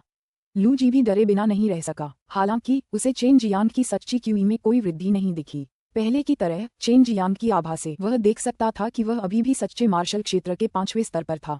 यहाँ लड़ो? लू जी ने पूछा। कुछ दिन पहले हालांकि उसने चेन जियांग को लगभग घुटने टेकने पर मजबूर कर दिया था, फिर भी वह दूसरों की मान्यता पाने में नाकाम रहा। और हालांकि उस समय चेन जियांग हार गया था, उसकी प्रतिष्ठा भी नहीं बढ़ी थी, जिससे वह और भी ज्यादा ईर्ष्यालु और क्रोधित हो गया था। हाँ, यही जिंदगी और मौत की लड़ाई। चेन जियांग ने एक शब्द बोला। अच्छा, डीन और बाकियों के आने से पहले मैं तुम्हारा काम तमाम कर दूंगा। बोलते हुए लू जी की भौहें तन गईं, क्योंकि चेन जियांग को अचानक लगा कि कोई शक्ति उस पर आक्रमण कर रही है, उसके डेंटियन की ओर बढ़ रही है। शुरुआत में ये शक्ति तुलनात्मक रूप से तेज थी, लेकिन अंत में ये बहुत कमजोर हो गई। लू जी ने कोई हरकत नहीं की, फिर भी उसने हमला शुरू कर दिया था और वह हमला बेहद तेज था। ये वास्तव में भूत युद्ध तकनीक थी। पिछली बार चेन जियांग नुकसान में था और अब और नुकसान में न रहने के लिए उसने लगातार 3 दिन और 3 रातों तक असहनीय दर्द सहा था और अपने शरीर को अमर और शैतान शरीर के 5वें स्तर तक विकसित किया था। युन शियादाओ और बाकी लोग एक के बाद एक पीछे हट गए। उनके आसपास के सभी लोग भी जल्दी से पीछे हट गए। ये दोनों काफी ताकतवर थे और लड़ाई के बाद चौक शायद बर्बाद हो जाएगा। इस बार चेन जियांग को अपने पेट पर एक तेज मुक्के की मार साफ महसूस हो रही थी। हालांकि वह पहले से ही तैयार था, इसलिए उसे जरा भी डर नहीं लग रहा था। उसके शरीर के हल्के से हिलने के बाद शक्ति गायब हो गई। उसकी शारीरिक शक्ति कई गुना बढ़ गई थी, लेकिन दृश्य पहले से बिल्कुल अलग था। इस बार उसने बहुत आसानी से भूत मार्शल तकनीक का सामना कर लिया था। पिछली बार से ज्यादा ताकतवर, लेकिन फिर भी यह मेरा कुछ नहीं बिगाड़ सकता, चेन जियांग ने मन ही मन खुद से कहा जब उसने लू जी को तिरस्कार भरी नजरों से देखा। लू जी अचानक अचंभित होकर कुछ कदम पीछे हट गया। उसकी घमंडी भूतिया मार्शल तकनीक असल में नाकाम हो गई थी और वह चेन जियांग को जमीन पर गिरा भी नहीं पाए। कुछ दिन पहले जब उसने इसका इस्तेमाल किया था तो उसकी ताकत काफी कमजोर थी, फिर भी चेन जियांग गंभीर चोटों से खून की उल्टियां कर रहा था। लेकिन अब उसके हमले का चेन जियांग पर जरा भी असर नहीं हुआ। वह अभी सच्चे मार्शल क्षेत्र के 5वें स्तर पर है। मुझे डरने की जरूरत नहीं है, मैं फिर कोशिश करूंगा, लू जी ने मन ही मन खुद से कहा। फिर एक बार चुपचाप एक चाल चली। हालांकि इसका अभी भी कोई असर नहीं हुआ और इस बार चेन जियांग का शरीर जरा भी नहीं हिला। चेन जियांग ने व्यंग्य किया, खेल का समय खत्म, मेरी बारी। बोलते हुए उसने अपना हाथ हिलाया और 5 उंगलियां फैल गईं। चील के पंजे की तरह वह नीला प्रकाश फूट पड़ा और एक विशाल ड्रैगन का पंजा बन गया जो लू जी की ओर टूट पड़ा। अध्याय 0270 अत्याचारी। अध्याय 270 अत्याचारी। ये पंजा काफी तेज था, बिल्कुल उस सफेद बाघ की दिव्य मुट्ठी की तरह जिसका उसने कुछ देर पहले इस्तेमाल किया था। इसके अलावा इसमें बिजली की जबरदस्त शक्ति भी थी। हालांकि लू जी हैरान था, लेकिन उसका युद्ध अनुभव बहुत समृद्ध था। वह थोड़ा पीछे झुक गया, उस भयावह नीले ड्रैगन पंजे से बचता हुआ। हालांकि ड्रैगन के पंजों के सिरे से निकल रही बिजली की क्यूई से उसकी छाती अभी भी झुलसी हुई थी, जिससे उसकी छाती पर 3 जले हुए खून के धब्बे रह गए थे। चेन जियांग इस बड़े वर्ग को बर्बाद नहीं करना चाहता था। यही कारण था कि जब उसने अपना आक्रमण शुरू किया तो उसने एक शक्तिशाली मार्शल कौशल का उपयोग नहीं किया, कहीं ऐसा न हो कि गु डोंगचेन और अन्य लोग उसे दोषी ठहराएं। लू जी जल्दी से पीछे हट गए, उनके चेहरे पर एक शिकन उभर आए। उनका बायां पैर थोड़ा सा हिला, मानो एक अदृश्य लेकिन शक्तिशाली कि अचानक चेन जियांग की दाहिनी पिंडली की ओर बढ़ रही हो। चेन जियांग को एक पैर के झटके जैसी शक्ति का एहसास हुआ, मानो कोई अदृश्य पैर जमीन पर असाधारण गति से बह रहा हो। चेन जियांग ने अपनी क्यूई को एक परत में इकट्ठा किया, जो अचानक उसके दोनों पैरों पर प्रकट हुई, जिससे वह जमीन पर थोड़ा स्थिर हो गया। जब लेग स्वीप आया तो चेन जियांग जरा भी विचलित नहीं हुआ, सिर्फ धूल झाड़ दी गई। हालांकि उस शक्तिशाली लेग स्वीप से उसका पैर घायल हो गया था, फिर भी उसे कोई दर्द महसूस नहीं हुआ। अब चूंकि उसके पास 5वें स्तर का अमर और शैतान शरीर था, उसका पूरा शरीर मानो तांबे की खाल और लोहे की हड्डियों से बना हो। उसके लिए इस तरह का हमला काफी कमजोर था और उसे बस गुदगुदी महसूस हो रही थी। लू जी, तुम्हारे छुपे हुए हमले मेरे लिए बेकार हैं, चेन जियांग ने व्यंग्य किया। जैसे ही उसके पैर धुएं के बादल की तरह फिसले, वह लू जी के सामने पहुंच गया। उसी समय उसने अपनी मुट्ठियां जोर से लहराईं और अनगिनत सुनहरी मुट्ठियां उमड़ पड़ीं, मानो कोई ज्वार उमड़ रहा हो, और साथ में एक बाघ की दहाड़ भी थी जो जानलेवा इरादे से भरी थी। उसके हमलों ने सबकी रूह कंपा दी और आसमान में गूंज उठी। चेन जियांग की जबरदस्त सफेद बाघ जैसी दिव्य मुट्ठी ने लू जी को घेर लिया और क्यूई तरंगे हर जगह फैल गईं। हवा में सदमे से दबी हुई आवाजें निकल रही थीं। इस तरह की मुट्ठी में प्रचंड शक्ति भरी होती थी, जिसने बाकी सभी को भय में डुबो दिया। लू जी भी बुरे नहीं थे। उनके शरीर पर एक धूसर क्यूई आवरण दिखाई दिया, जिसने उन्हें अपने घेरे में ले लिया और उन बाघ के सिर जैसी सुनहरी मुट्ठी का प्रतिरोध किया। पलक झपकते ही चेन जियांग ने सैकड़ों मुक्के छोड़े थे और हर मुक्का बिजली की तरह था, जो उस धूसर क्यूई आवरण पर लगातार बरस रहा था। हमले की हर लहर लू जी के दिल को दहला रही थी। उसने कभी सोचा भी नहीं था कि चेन जियांग के शरीर में मौजूद मध्यम सच्ची क्यूई एक युद्ध कौशल के जरिए डाली गई इतनी रौबदार और भयावह हो जाएगी, मानो वध का कोई बाघ देवता अनगिनत हमलों से बमबारी कर रहा हो। हुन्फ! चेन जियांग ने लू जी के क्यू कवर को देखा, जो उसके हमले के कारण धीरे धीरे कमजोर होता जा रहा था। उसके हमलों के बाद एक हथेली आई, जिसने अपने लक्ष्य पर लगते ही चौकोर को अचानक हिला दिया। लू जी के आसपास का वातावरण अचानक फट गया। चेन जियांग ने शोकंग हेवन पाम का इस्तेमाल किया था। क्यू कवर से गुजरते हुए इसने लू जी को बेरहमी से हिला दिया और उसके शरीर पर आघात के बाद उसके शरीर में रक्त और क्यू अराजक हो गए। लू जी को उम्मीद नहीं थी कि चेन जियांग ने एक बार हथेली से वार करने के बाद दूसरा, फिर दूसरा और बिना रुके वार करना जारी रखा। और तो और बहुत तेज गति से चेन जियांग ने एक बार फिर कुछ पल पहले वाली बाघ के सिर वाली सुनहरी मुट्ठी का इस्तेमाल किया। लगातार झटकों से चौक में ईंटें ढीली पड़ने लगीं, जबकि चेन जियांग के लगातार हमलों के कारण लू जी के आसपास की ईंटें पाउडर में बदल गईं। तुम्हारी चालाक चाल अब और काम नहीं आएगी। अब तुम्हारे पास और कुछ है क्या? तुम्हारी 3 नाड़ी शक्तियां कहाँ चली गईं? तुम्हारे पास 3 तरह की सच्ची क्यूई है, लेकिन तुम जितने साधारण हो वे सब बेकार हैं, चेन जियांग ने ठंडे स्वर में कहा। उसकी दोनों हथेलियां बिना किसी रुकावट के लगातार लू जी के उस सच्ची क्यूई आवरण पर वार कर रही थीं, जो धीरे धीरे कमजोर होता जा रहा था। चेन जियांग वर्तमान में अपने 5 तत्वों के विलय से प्राप्त ब्रह्मांडीय सच्ची ची का उपयोग कर रहा था। यह उसकी सच्ची ची की सबसे प्रबल अवस्था थी, जो सच्चे मार्शल क्षेत्र के 7वें स्तर के बराबर थी। शोकंग हेवन प्लम के माध्यम से मुक्त होने के बाद ये और भी अधिक शक्तिशाली और भयानक हो गई। सभी दर्शक दंग रह गए। हालांकि उनमें से कुछ पहले ही चेन जियांग के युद्ध देख चुके थे, फिर भी जब भी वे उसे दोबारा देखते तो उन्हें झटका लगता। वे समझ नहीं पा रहे थे कि चेन जियांग लगातार ऐसे जबरदस्त हथेलियां कैसे छोड़ रहा था। क्या चेन जियांग की सच्ची ची अक्षय थी? यहाँ तक कि कुछ 7वें दर्जे के सच्चे मार्शल क्षेत्र के मार्शल कलाकार भी इसे देखकर शर्मिंदा हुए बिना नहीं रह सके। इतनी समृद्ध सच्ची ची वाकई भयानक थी। अगर कोई और होता तो 100 हथेलियां डालना बहुत मुश्किल होता, लेकिन चेन जियांग पहले ही 100 से ज्यादा हथेलियां डाल चुका था। फिर भी उसकी सांसें अभी भी बेहद स्थिर थीं, थकावट का कोई निशान तक नहीं दिखा रहा था। चेन जियांग के शरीर के भीतर की सच्ची ची उसके डिंटियन से लगातार बहती हुई गुनगुना रही थी और अंततः उसकी हथेली से बाहर निकल आई। लू जी पहले से ही दयनीय स्थिति में था और उसका मुंह अब खून से भर गया था, जो लगातार बाहर निकल रहा था। उस समय उसका पूरा शरीर सदमे से सुन्न हो चुका था। हालांकि उसके पास 3 प्रकार की सच्ची ची थी, वह उन्हें चेन जियांग की तरह एकरूपता से विकसित और मिश्रित नहीं कर सकता था। वह एक समय में केवल एक ही सच्ची ची का उपयोग कर सकता था। इसके अलावा युद्ध कौशल के क्षेत्र में भी वह चेन जियांग के साथ जरा भी तुलना नहीं कर सकता था। ये तो बताने की जरूरत ही नहीं कि उसका सच्ची ची अभ्यास भी चेन जियांग जितना अच्छा नहीं था। मूलतः उसका मानना था कि भूत युद्ध तकनीक सीखने के बाद वह सब कुछ अनदेखा कर सकता है। उससे कई ज्यादा शक्तिशाली लोग भी इस चाल से पराजित हो चुके थे। जब तक उसके विरोधी उसकी चाल से प्रभावित होते उन्हें गंभीर चोटें लगती, जिससे वे बचाव करने में असमर्थ हो जाते और अंततः उसके हाथों मारे जाते। लेकिन अब चेन जियांग के सामने उसकी घमंडी चाल बेकार हो गई। 5वें स्तर के अमर और शैतानी शरीर के साथ साथ समृद्ध ब्रह्मांडीय सच्ची क्यूई ने चेन जियांग को ऐसा महसूस कराया मानो वह पहले कभी इतना शक्तिशाली नहीं था। बार बार दहाड़ते हुए उसका खून खौल रहा था और अपनी चीख के साथ वह अपने शरीर के अंदर छुपे उत्साह को बाहर निकाल रहा था। चौक में ईंटें शौकन हेवन पाम की शॉकवेव से ऊपर नीचे हिलने लगीं। लूजी ने जो क्यू कवच छोड़ा था वह बहुत पहले ही गायब हो चुका था और लूजी ने बोलने की कोशिश करते ही खून थूक दिया। चेन जियांग की हथेली मुट्ठी में बदल गई थी। वह हिंसक व्हाइट टाइगर डिवाइन फिस्ट का इस्तेमाल कर रहा था जो लूजी पर बारिश की तरह बरस पड़ा। पलक झपकते ही लूजी सिर से पैर तक उन जबरदस्त सुनहरी मुट्ठियों से जो जानलेवा गति से भरी थीं टकरा गया। चेन जियांग की मुट्ठियों में भी चूषण शक्ति थी जिससे लूजी उसके प्रहारों से बचकर उड़ नहीं पा रही थी। इस तरह उसने अपनी श्वेत बाघ दिव्य मुट्ठी से क्रूरता और पागलपन से तबाही मचा दी थी। क्या हमें उसे रोकना चाहिए? ऊपर एक टावर पर खड़े वू कैमिंग ने पूछा। वू डोंगचेन ने अपना सिर हिलाया और कहा, कोई जरूरत नहीं, उसे अपनी भड़ास निकालने दो। इन 5 दिनों में वह लूजी को हराने के लिए ही इतना बड़ा हो गया है। वू काइमिंग ने अपना सिर हिलाया। लूजी द्वारा चुनौती दिए गए सभी लोग रहस्यमयी ढंग से पराजित हो गए। उन्होंने लूजी की चाल को न तो देखा और न ही समझा, फिर भी उनके प्राणों पर आघात हुआ। ये लूजी 30 साल से गायब था और जब मैं उससे पूछने गया तो उसने बस अस्पष्ट रूप से बताया। एक नज़र में ही ये स्पष्ट था कि वह कुछ छिपा रहा था। वू कैमिंग ने कहा, वह भूत मार्शल तकनीक का इस्तेमाल कर रहा है। युवा मार्शल अंकल का शरीर पहले से कई गुना ज्यादा मजबूत है, इसीलिए वह भूत मार्शल तकनीक के हमले झेल पाया। वू डोंगचेन ने गंभीर भाव से दूर खड़े लूजी की ओर देखा। वू कैमिंग एक पल के लिए आश्चर्यचकित हुआ, फिर बोला, डीन की आंखें वाकई बहुत अच्छी हैं और अनुभव भी बहुत अच्छा है। मुझे भी उम्मीद नहीं थी कि यह भूत मार्शल तकनीक होगी। यह एक निषिद्ध मार्शल कौशल है और जो कोई भी इस तरह के मार्शल कौशल का अभ्यास करता है वह अंततः अपनी मानवता खो देगा और शैतान बन जाएगा। वू डोंगचेन ने एक लंबी सांस ली और कहा, लूजी निश्चित रूप से शैतान यांग कबीले में चली गई। केवल शैतान यांग कबीले के पास ही इस तरह की चीजें होती हैं। हालांकि मार्शल कलाकार को भूत मार्शल तकनीक की खेती करने के लिए बहुत त्याग करना पड़ा। यही कारण है कि मार्शल कलाकार अपनी मानवता खो देगा। इस वजह से वू डोंगचेन ने चेन जियांग को नहीं रोका। लूजी शैतानी मार्ग से लौटे थे और चरम मार्शल संप्रदाय में आने का उनका उद्देश्य केवल कल्पना ही की जा सकती थी। ऐसे लोगों के प्रति वू डोंगचेन नर्म नहीं होंगे। उस समय वह अभी भी दक्षिणी बंजर भूमि के बारे में सोच रहे थे।